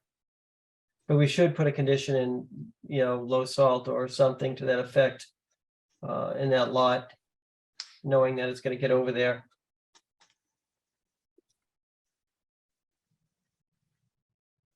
Any other questions from the commission?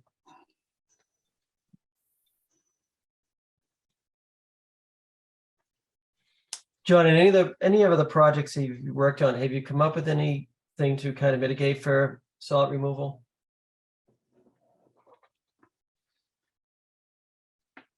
For salt removal, no, that's not something that specifically designed for, no. Bob, I was reading an article that there is some species of trees that are more tolerant of salt than others. Sure. So maybe that's something to consider as an option, as a best management practice. Yeah, and they will be, uptaking, some of those, salts or other pollutants too, with the vegetation that's in there.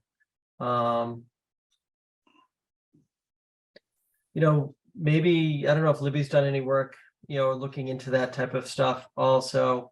But to Jimmy's point, do these species offer any additional resiliency to salt or, something of that nature? I guess it's something worth discussion with Libby on. All right. Any other questions or comments?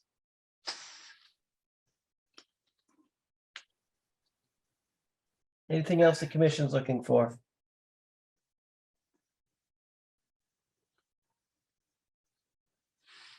Any questions or comments from the public?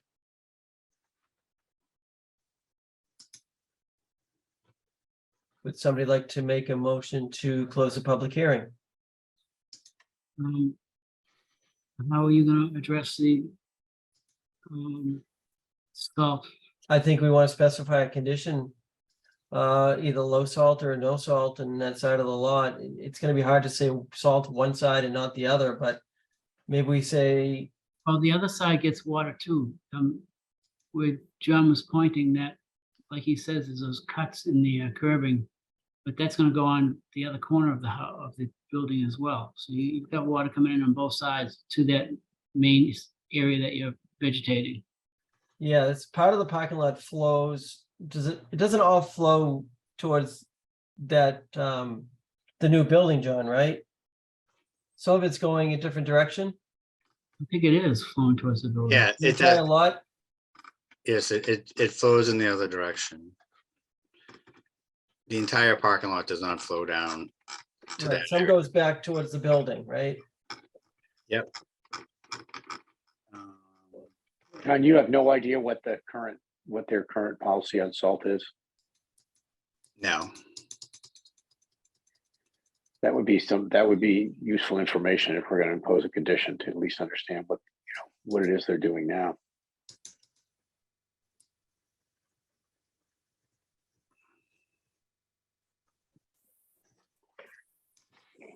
You can have Is Libby that come. something can you ask? And we can't close the hearing if we want an additional piece of information, can we? Correct, But we can condition it the way we want to condition it, right? correct. So whatever's happening currently, we can have that change per our condition. Yeah, okay. Hey, John, are you looking at the drawing again just to see how it flows in the parking lot? yeah, I mean, we submitted, I'm just trying to find it. There we go. Couldn't you have Libby look up something for us, the plants? I mean, she'd be able to do that. Mhm. Well, John, knowing what you know, would you prefer that we close the hearing and just add a condition? Or would you prefer to give us information before we close the hearing? I would like to go ahead and close the hearing. Okay, If I can just share, I'll give you, we did, as part of our drain water management report, we did. So this is basically the existing watershed to that area. Oh, perfect. That's what we want to see. So everything is kind of from that front, the front entrance, it's got the overhang. Yeah, Everything from there flows in the other direction. This all flows towards this lower area and eventually to the river. all right, so everything E, Yeah, it's watershed E. yeah. All right, so it's 3/4 of the parking lot or so. Right, I don't think that parking lot actually goes quite a bit further.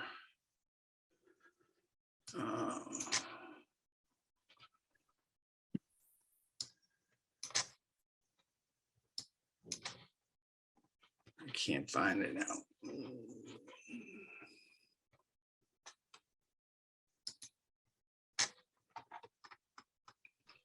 Yeah, so I mean, it's that watershed E stops about here. Then there's all this parking lot that flows in the And other do direction. you know where that's draining? The other side? Yeah, we didn't really look at the drainage in that area. It's kind of beyond the scope of Yeah, what we were proposing. Bob, I can tell you one thing. There is a drain line underneath those parking spaces. You know where those things look like an eye shape? Those curves in the middle? yeah, There's a catch basin in there and it goes underneath into the wetland. okay.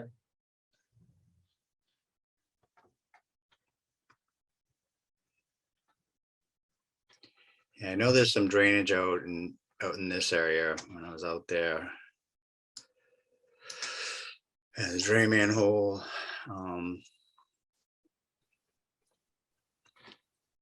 I would imagine that it probably eventually discharges towards Reedy Meadow. Yeah.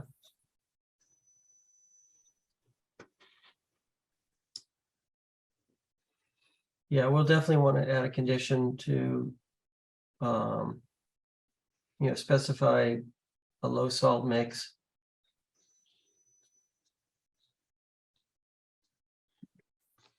And, you probably want to give Libby a heads up just to check on the planting plan to see if any of those species are more salt tolerant than any others, or would something need to be, replaced with something more salt tolerant? Yeah, I'll review that with her. Just hate to see everything get planted and get wiped out.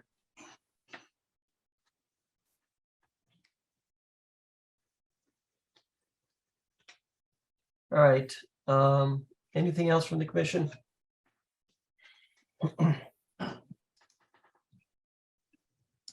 Anything from the public? Would somebody like to make a motion to close the public hearing? Where's Peter? Oh, Paul, I read your lips, but you're muted. Yes, you did. I'll move that. Is there a second? I'll second. Any discussion? Okay, all in favor? Haley, Yes. Jim, Yes. Ken, Yes. Paul, Yes. Peter, Yes. and I also vote yes to close the public hearing.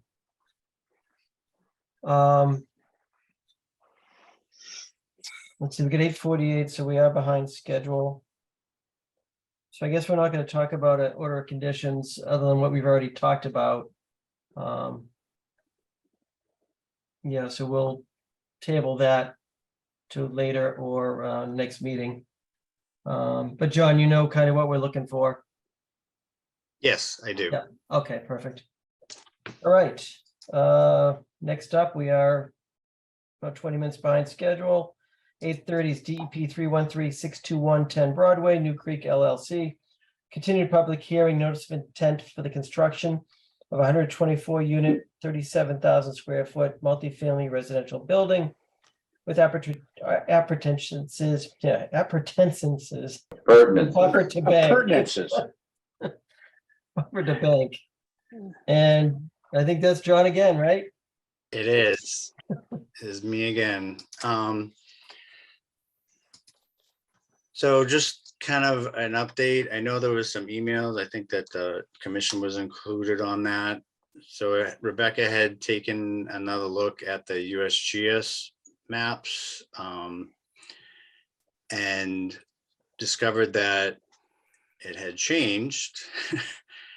And it shows that river, or what we were calling a drainage swale, calls it out as perennial, so that it would qualify as a river. And there's not really a good mechanism. If it shows as a blue line on the USGS, it's presumed to be perennial in a river. So we're going to have to make some adjustments to our filing to address that.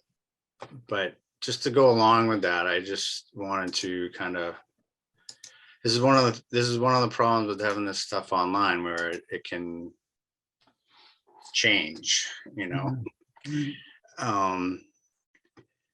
So this is the new, I think I have, if you can, no, wrong one. I guess I don't have that. Anyways, the one, it was in the notice of intent. It didn't not show this blue line. So this is the site at 10 Broadway. This is the outlet from Crystal Lake. There's a small area where it's an open ditch. It's basically piped from here. There's a small section that's open, and then it goes into piping all the way down to North Ave. So this is the new or the latest USGS, if you go to the website, you will see this blue line is now there. So that being said, it's it would be considered a river. I did want to point out to you though, if you turn on a layer, that's the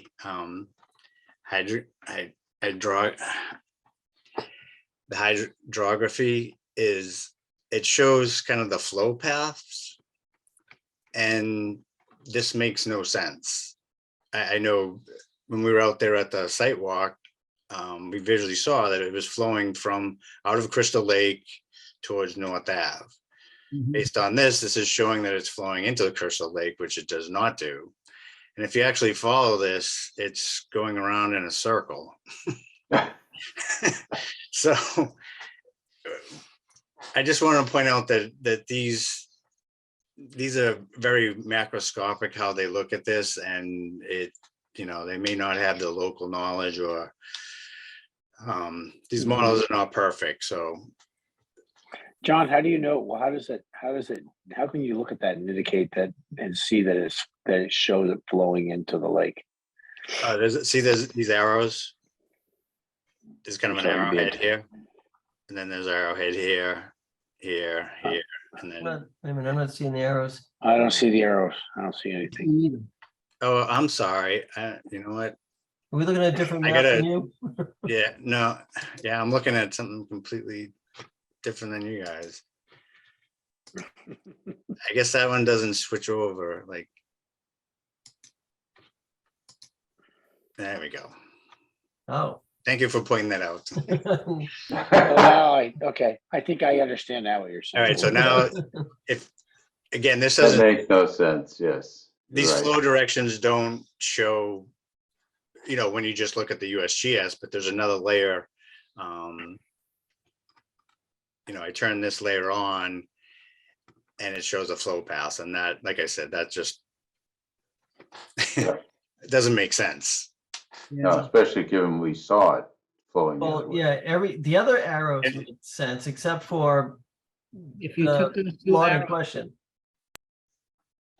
if you took the two arrows off that one section going from the lake over by where you are, it makes sense. If you turn this red one around and this blue one around, Yeah, if you took this one and reversed Yeah. it would make sense. reverse those two, it makes sense. Someone could just make Yeah, a mistake. I don't know. I've never observed any kind of connection here, but there may be that there is. But either way, I mean, as I said, we're done Hating it. arguing about whether it's a river or not. So I guess the bottom line is, what does that mean? What does that do to you? Mhm. To Are the you- project. Yeah. John, are you all done with the ZBA, or is there still a lot? Is that still in flux there too? It's an excellent question. No, we're still at the ZBA. I think I'm hoping that we're at a point where they have, they're at least comfortable with the size and scope of the building. The building has, I think a couple meetings ago, I mentioned to you that, you know, the building had been reduced in size, some parking had been added. So I think that we're at a point finally with them that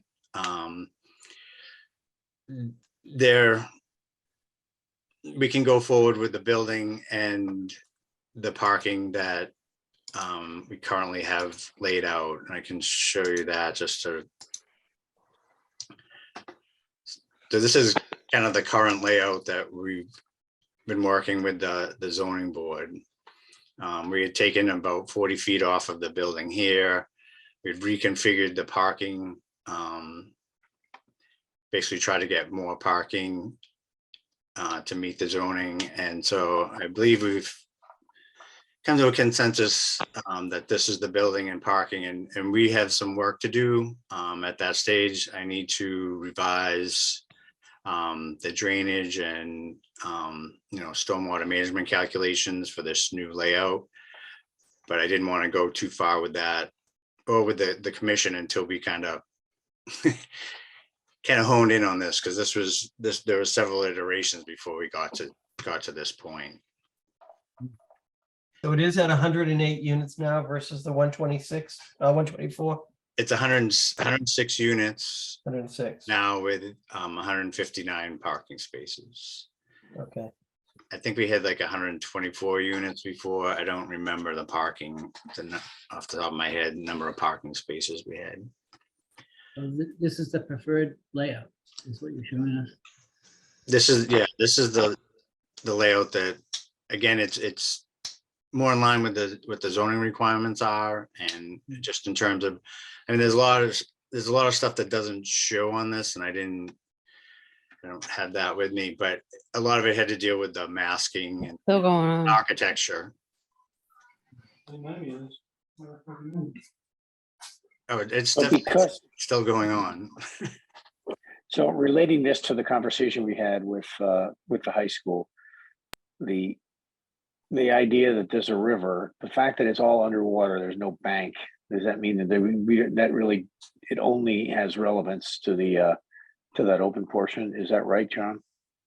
Yes, it would only be, yeah, that's what I kind of brought this plan, showed this plan to you. So the way the riverfront definition is, it's basically 90, when you have a pipe section like this, it's 90 degrees from the river or where that pipe is. So the actual riverfront area up to the 200 would be this small section. So it's not doesn't affect the entire site or even a large portion of the site. So the riverfront area would only be in this area, and really the most, it's really this first 100 feet that's the most important. And looking at the project as designed, I believe that we meet basically for a redevelopment area, which this certainly would qualify. It's basically paved right up to the bank, and there's either building or pavement. We're removing pavement up here. We're not any closer. We're actually further away with our activities. We're adding some, I think it's about over 2,000 square feet of landscaping in this first 100 feet of riverfront area. But I will submit to the commission, I'll go through all those items A through G and submit that to the commission. That sounds good. But I just wanted at least, so you'd see what the impact is. I don't think it's going to change. It's not going to really change the project itself, because I believe we meet those standards for redevelopment. Mhm. Okay.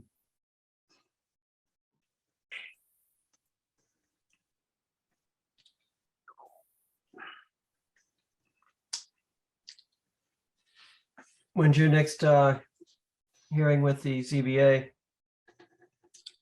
That would be next Wednesday. Okay. But we have, like I said, we have some, this is pretty much a redesign as far as a stormwater management standpoint, just, in terms of piping and,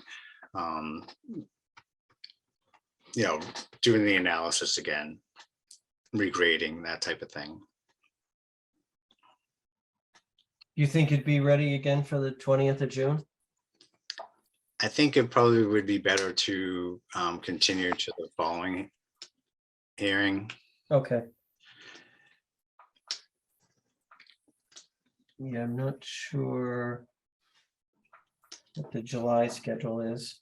Yeah, because July 4th is Tuesday, so that's not going to be I won't be there. Not gonna be. Probably not meeting that night.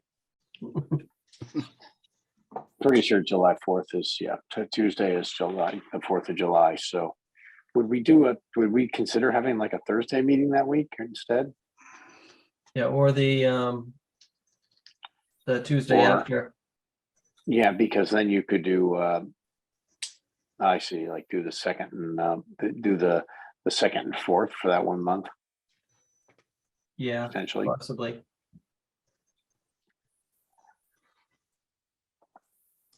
Yeah, either way, we can, plan on the first July meeting, whenever that is. Okay, that sounds good. All right. Anything else, John? That's all I got. Anything else from the commission on this? Not tonight. Okay, anything from the public regarding this? All right, we will continue until the first July meeting on this particular project. All right, thank you, John. All right, thank you. Okay. Have a good night. Hi, John. Good night. Good job. All right, we do have some tree removal requests. I guess taking those in order. 6 Preston.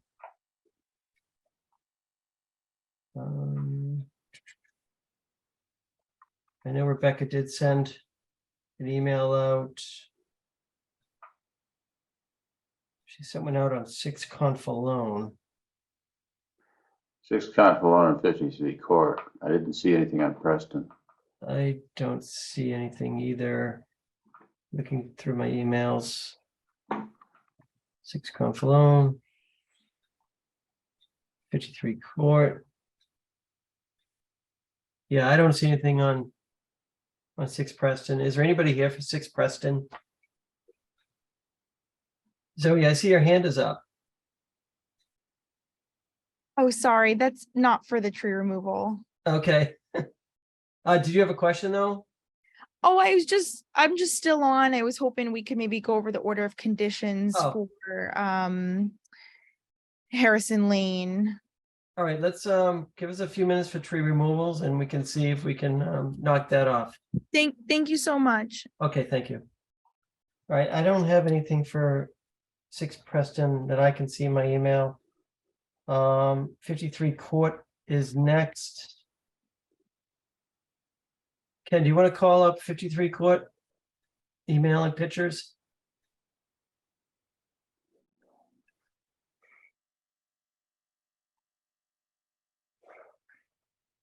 So Elaine sent the pictures.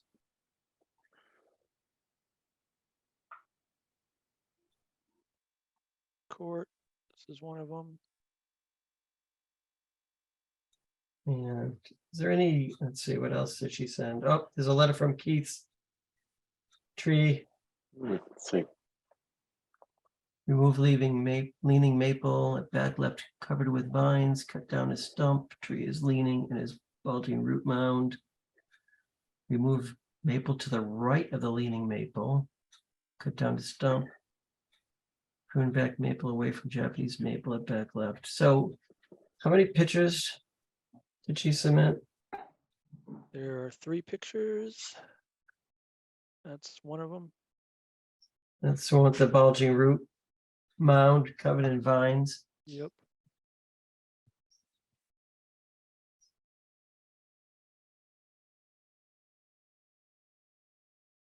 Looks like a healthy tree. So one said it has crown damage and rot. Remove maple to the right of leaning tree. Can't tell if that's a leaning tree. Oh, the leaning tree looks like it's to the right of that tree. This is the final one. That might be the leaning tree. Oh, right that's the there. one, yeah, covered with vines and leaning. Tree What is side of the leaning fence is that on? It's on the house side or the, That's the house side. Post is in front of it there. okay. Is that, That's the one with the Did, bulging yeah. root mound covered in Yeah. vines. did Elaine have an opinion on these? This is to the right that had crown damage and rot. Yeah, I don't. I'm looking at Elaine's email right now.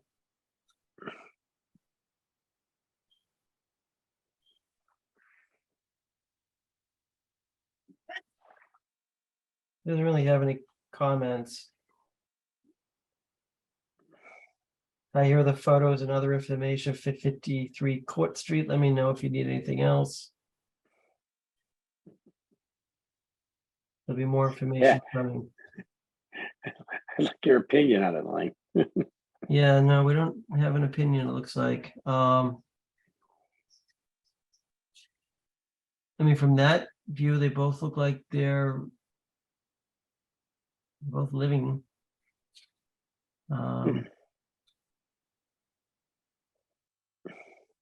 I'm not sure what the reason for wanting to take them down is. Yeah, that one maybe. That one looks like yeah, that one's dead. That's what I was thinking, yeah. Yeah, it's completely snapped off and covered with vines. Meaning, So that one would make sense. The others, we'd need more information to do anything. That could be a snag.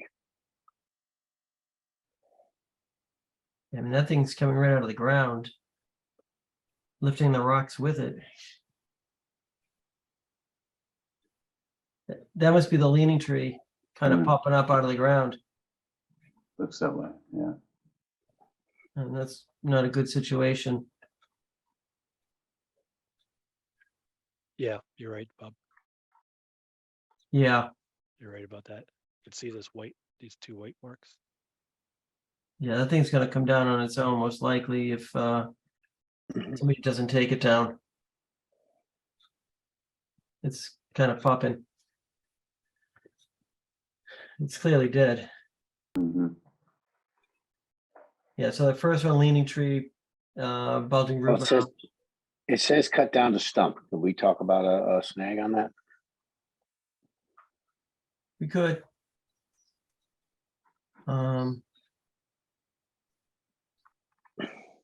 It's at the very back of the yard, so it's not Yeah. like it would interfere with anything. Yeah, that's what I was thinking too. Yeah, Like there it would doesn't seem actually to be be. a reason not to leave a snag.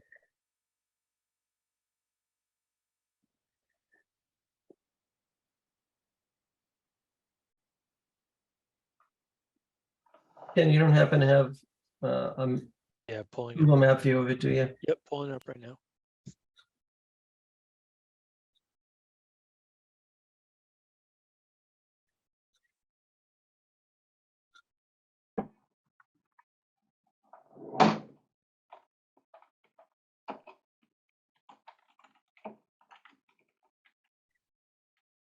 Sorry, my Google Maps is not working very well. I'll try again.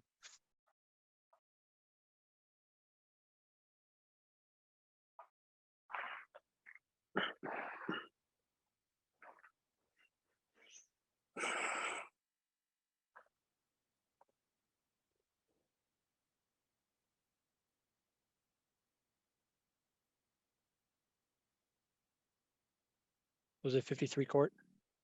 Yeah.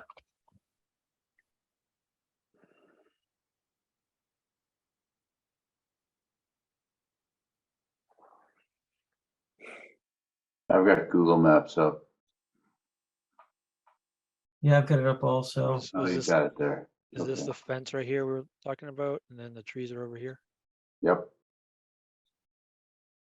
So it is in the way back of the property with a bunch of other trees.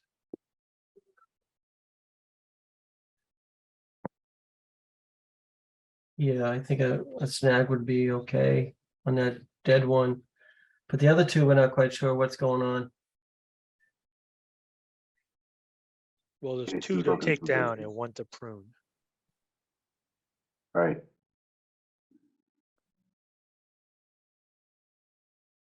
I guess we kind of need a little more information on that second tree that they want to take down. Yeah.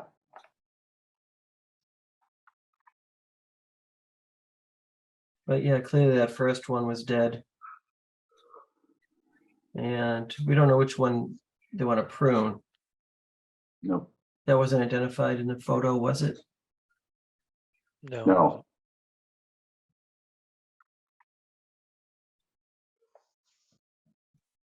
Away from Japanese maple at back left.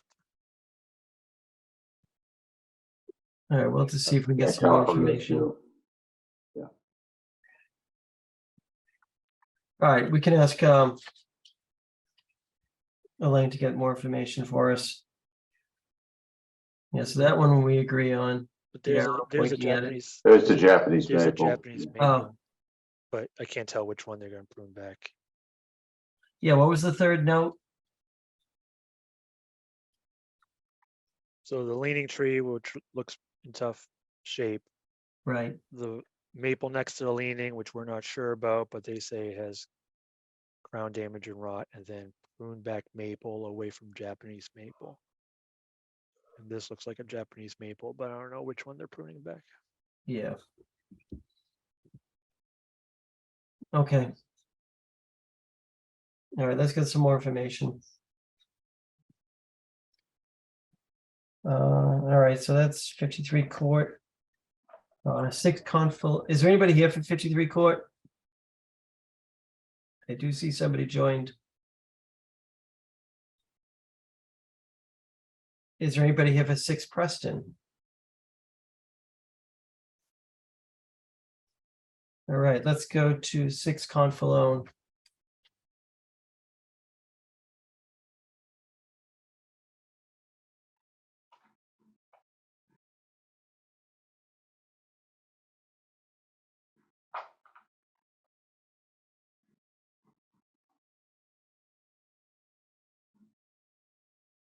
All right, so this one does have a letter.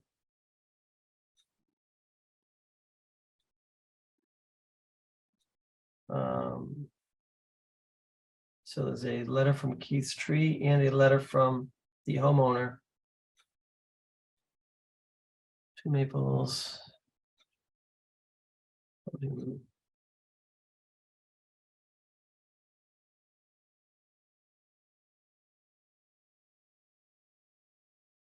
And is the homeowner letter attached to this letter?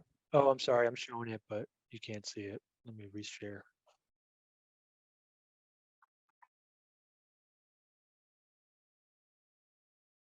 Can you see it? Yeah, there's 2 letters though, right? There's that's from the arborist, but there's a letter from the homeowner.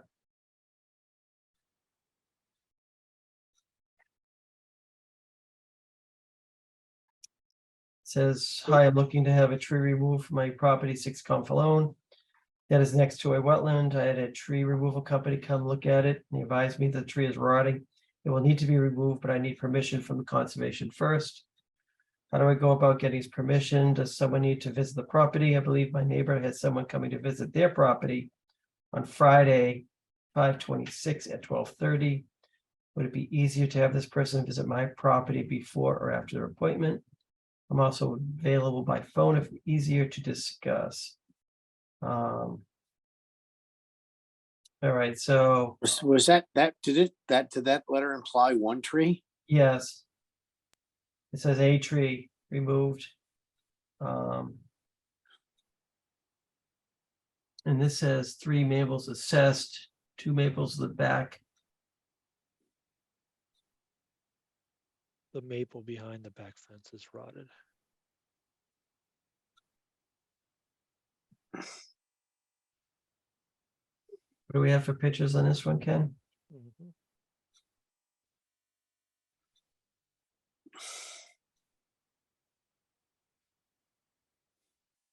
I don't know if we have any pictures on this one.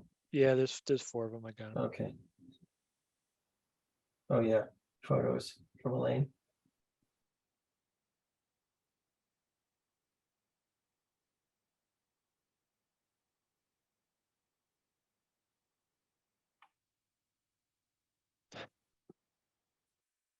Never tell which one she's talking about. Yeah. Oh, that's not it. This Sorry. is like the same picture from the other property. That's the wrong picture. Yeah. Wait a minute. No, these 2 are the different ones. One. That one with the mounted roots and the rocks? Yeah, you're Yeah, right. that She was. sent it in the same email. Yeah, She shouldn't have. Yep. that was Uh, 53. This is the third one. Okay, It's super hard to tell anything from, Yeah, it really is. it seems to me that when we have these requests, we ought to really have, I mean, you see so much more when you're out there. To have our agent go out there and make a recommendation to us would be invaluable here. I feel like we're struggling to look at a bunch of photographs that, yeah, Elaine was I out agree. there and took the photos, but we don't actually have her, opinion or description of what is happening. and we also have a discrepancy between one tree and 3 trees. Right. How close are they to the wetland?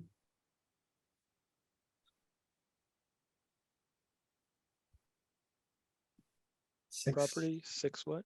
6 Confalone.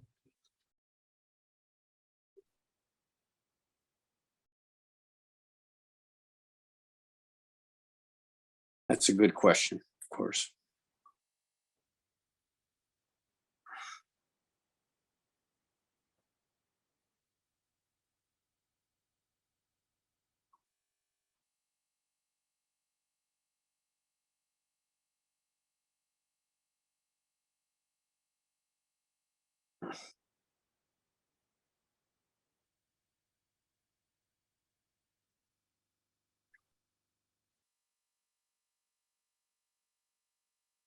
Hard to tell.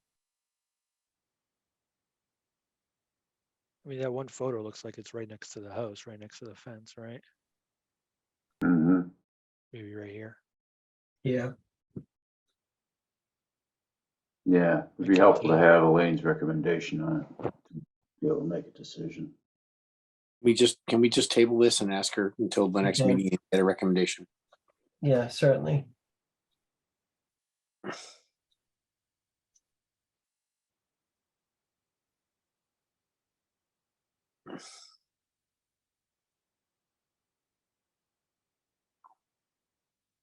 All right, sorry. Yeah, it's too hard to tell, but one of them, This is it, right here. is that the one that was pointed out in the picture? I don't know. I'm confused. Yeah, it's too No, hard to that's a tell. pine. All right, Trees, railing right? guess we'll need some clarification.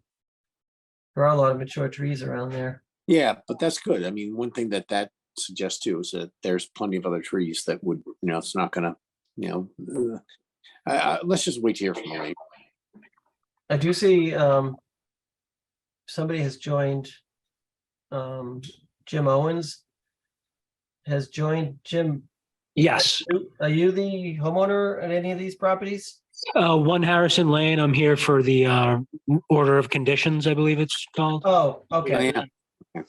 okay. Okay. All right, so do we want to quickly talk about Harrison Lane? We Yes. still have Zoe on with us, and Jim Owens is also here. All right, so we did see the project. I'm thinking standard order of conditions, and I know we did have to make a revision to that standard because there's a reference to the tree policy in that needs to be amended. But other than that, anybody see anything different than a standard order for 1 Harrison Lane?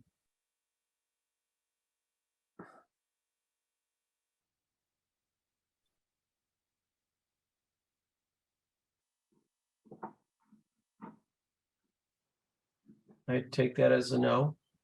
Yeah. Jim?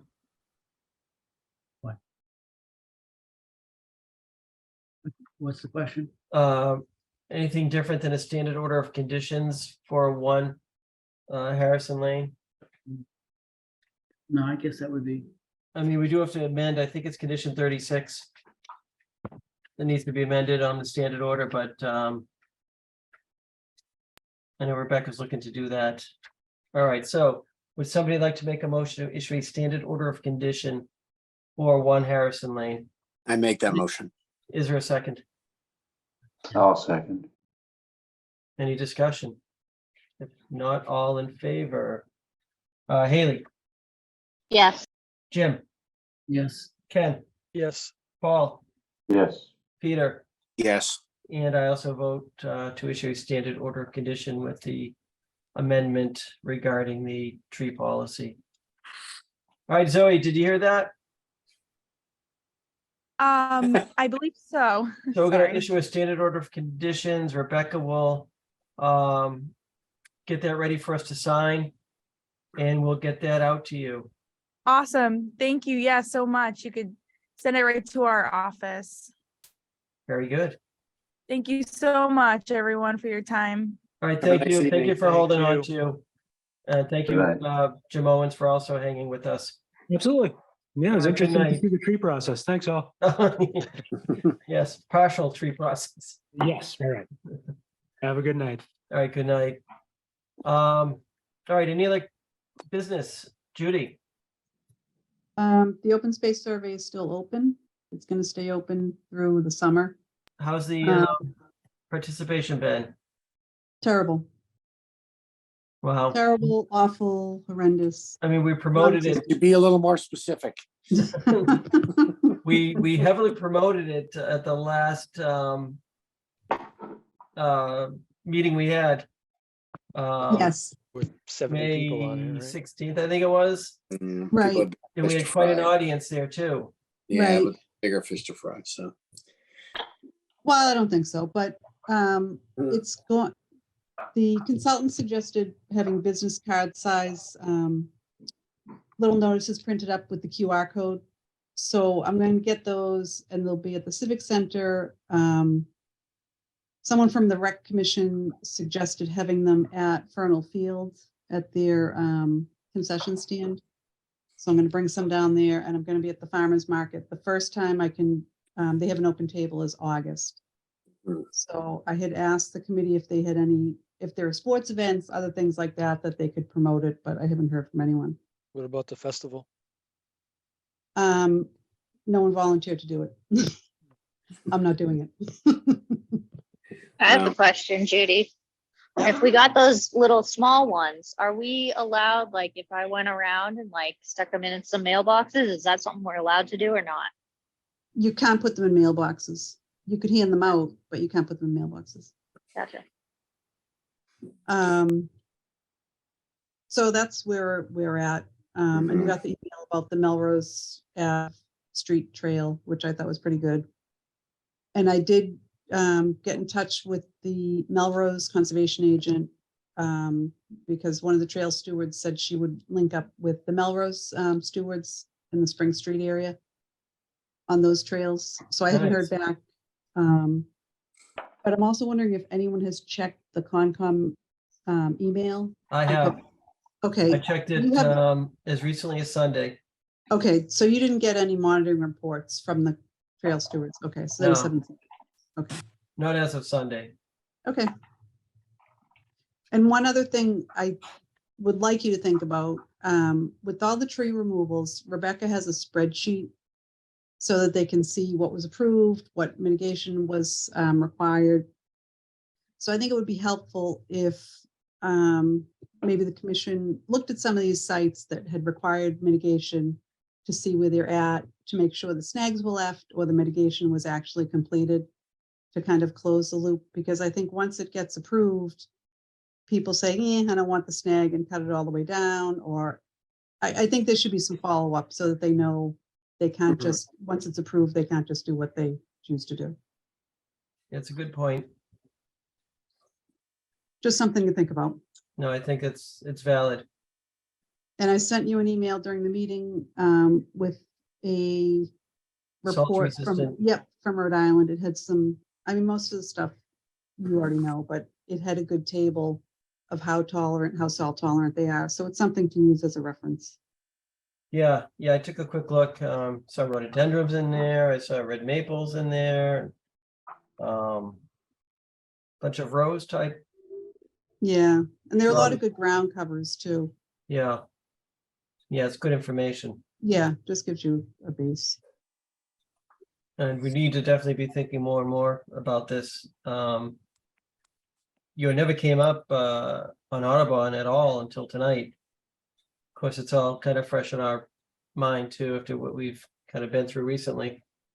Right, and Rebecca had said the proponents of that iFly are very amenable to environmentally sensitive plantings and enhancing other areas. So I think it's a good project where you could push for as much as you could get. Yeah, Do we work on do we work on figuring out like a new standard condition or a new condition that talks about the salt stuff? Or do we just push that to Rebecca? Seems like we should kind of come up with something pseudo standard that we can use across the board that we can point to. yeah, it's probably gonna be a case by case situation, depending on what the resources are and the distance from the resources, or what other treatment or Well, Some I kind think of we- standard language, like, Yeah. you said low salt, but maybe define that somehow. yeah. Or pull some of the stuff that we looked into previously and pick some stuff out. should we be talking about that tonight? I mean, does it make sense now to talk about to spend a few minutes to talk about that, or do you want to table that for another meeting? That hearing, the Audubon Road hearing. I think the language will be crafted with Rebecca, right? No, but we didn't vote on condition. We didn't discuss and vote on it. No, we guess- just closed the public hearing and that was it.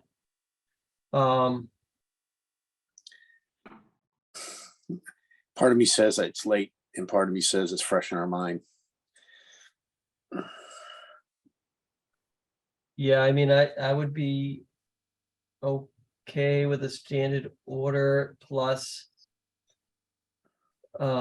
specifying a low salt mix in that parking lot.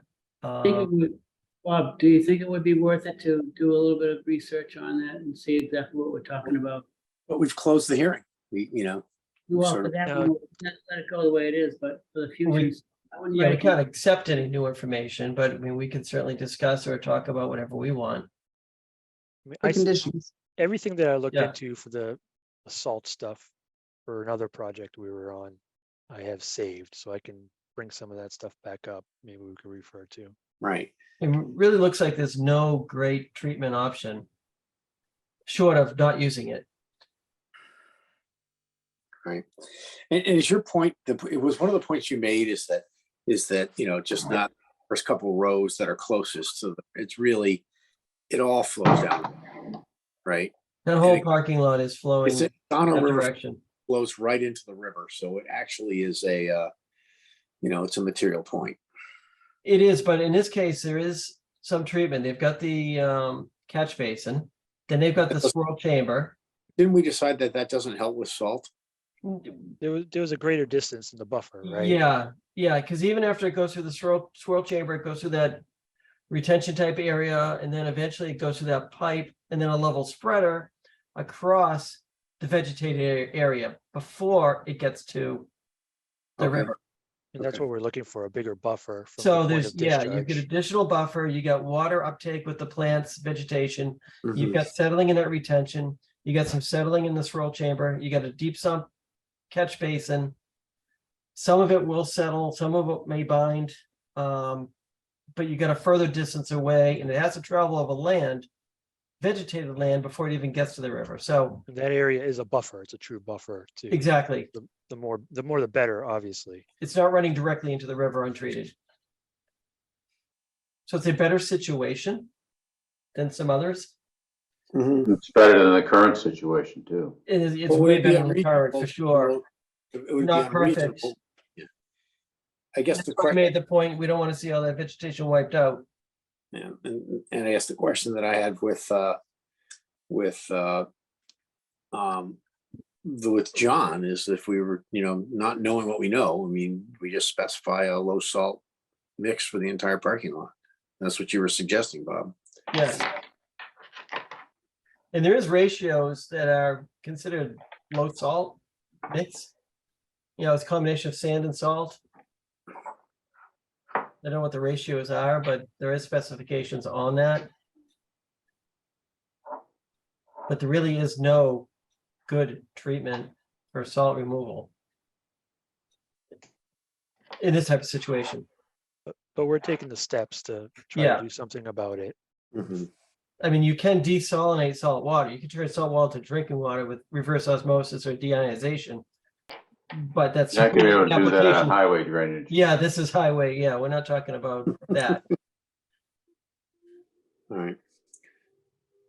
So Bob, but your point was you were thinking in your mind that we would propose a standard order of conditions, but specifying that a low salt mix be used on the entire, or the portion of the parking lot that drains toward the wetland, toward I the mean, river. I don't know, jurisdictionally, technically, we really can't say the whole parking lot unless it's all in the buffer zone. Can But we I also would- reach it, given that this project doesn't even cover most of the parking lot? Yeah, I forget where the buffer went out to, but after that, it's non-jurisdictional. But how can you It's the salt same. part of the lot same- and not but is it- salt the other part? Is it the same parcel of land? Yeah, it's the same lot. Okay.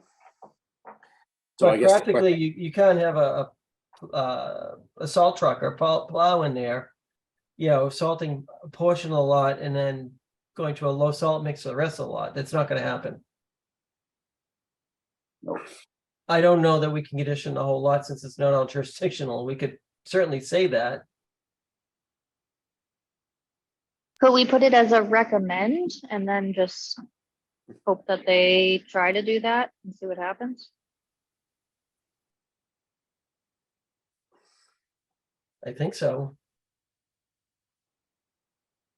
Well, even, there's other things that they can do, like the pre-treatment and the brining and stuff like that. I mean, that's not,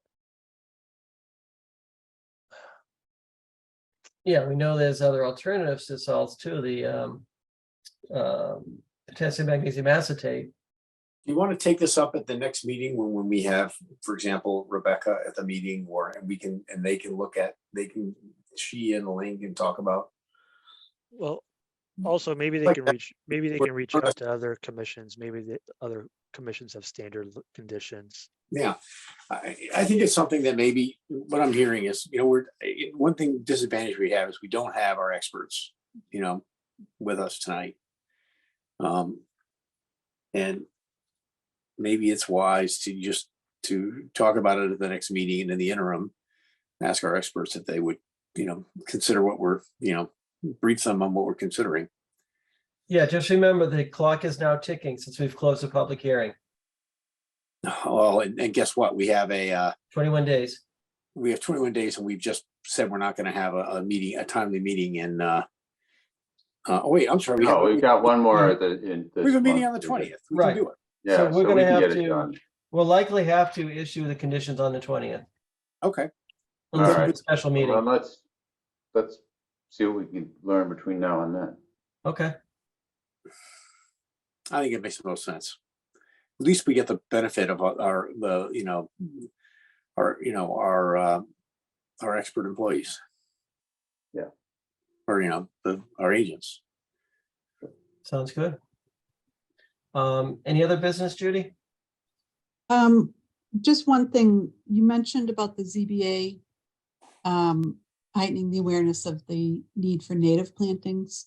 Yeah, I think it would be helpful maybe if the commission issued a letter, outlining why it's valuable, because a lot of times, like 200 Quantipower, they didn't like the native plantings because of the aesthetic.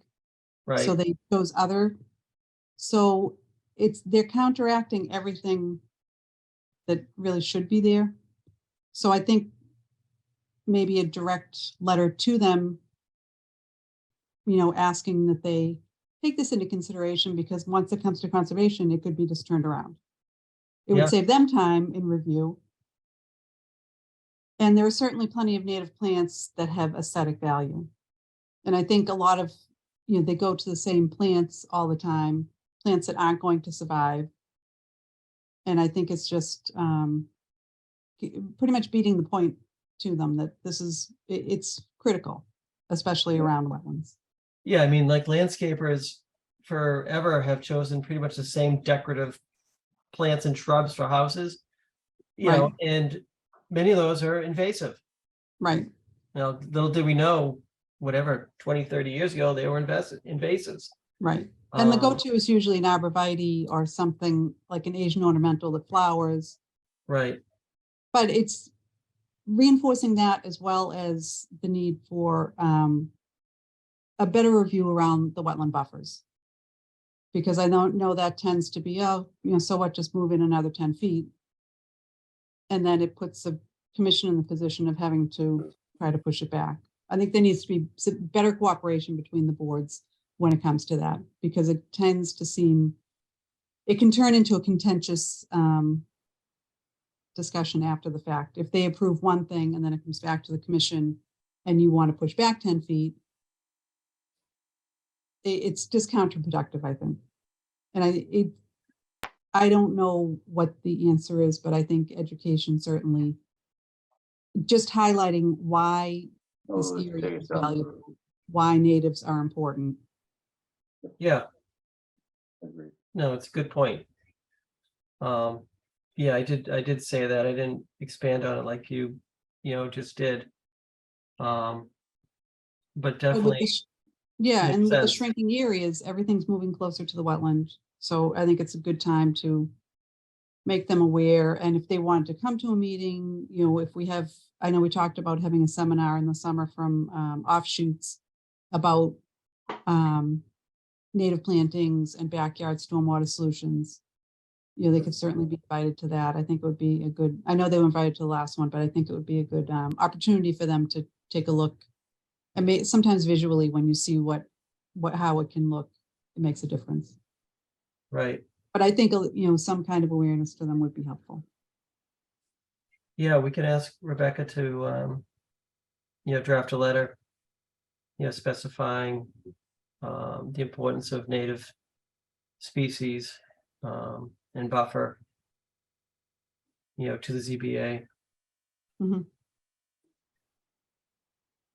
Yeah, I can try to look up some stuff. that'd be great. UMass usually has like really nice lists of native plants for different situations, so. Yeah, and while we're doing that too, add to it the native salt tolerant species. Yeah. And also maybe, bring common consultants up to speed too, like to start thinking about that type of thing. Like you mentioned, Bob, with Libby. Right. Okay.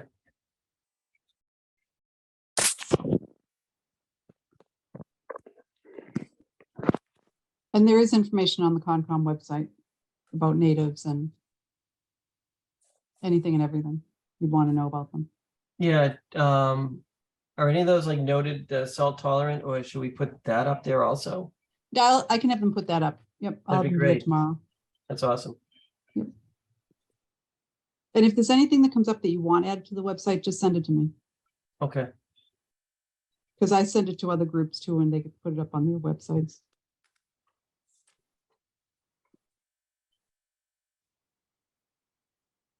All right. Anything else, Judy? Nope, that's it. Thank you. Okay, thank you. Does anybody else have anything? I'm gonna move, we adjourn. Yes, we're all tired. Yeah. We have a motion to adjourn. Is there a second? I'll second. All right, any discussion? Hearing none. All in favor? Haley, Yes. Jim? Is that a yes? Yes. Ken, Yes. Paul, Yes. Peter, Yes. and I also vote to adjourn. All right, good night, everybody. Good night. Good night all. Good night.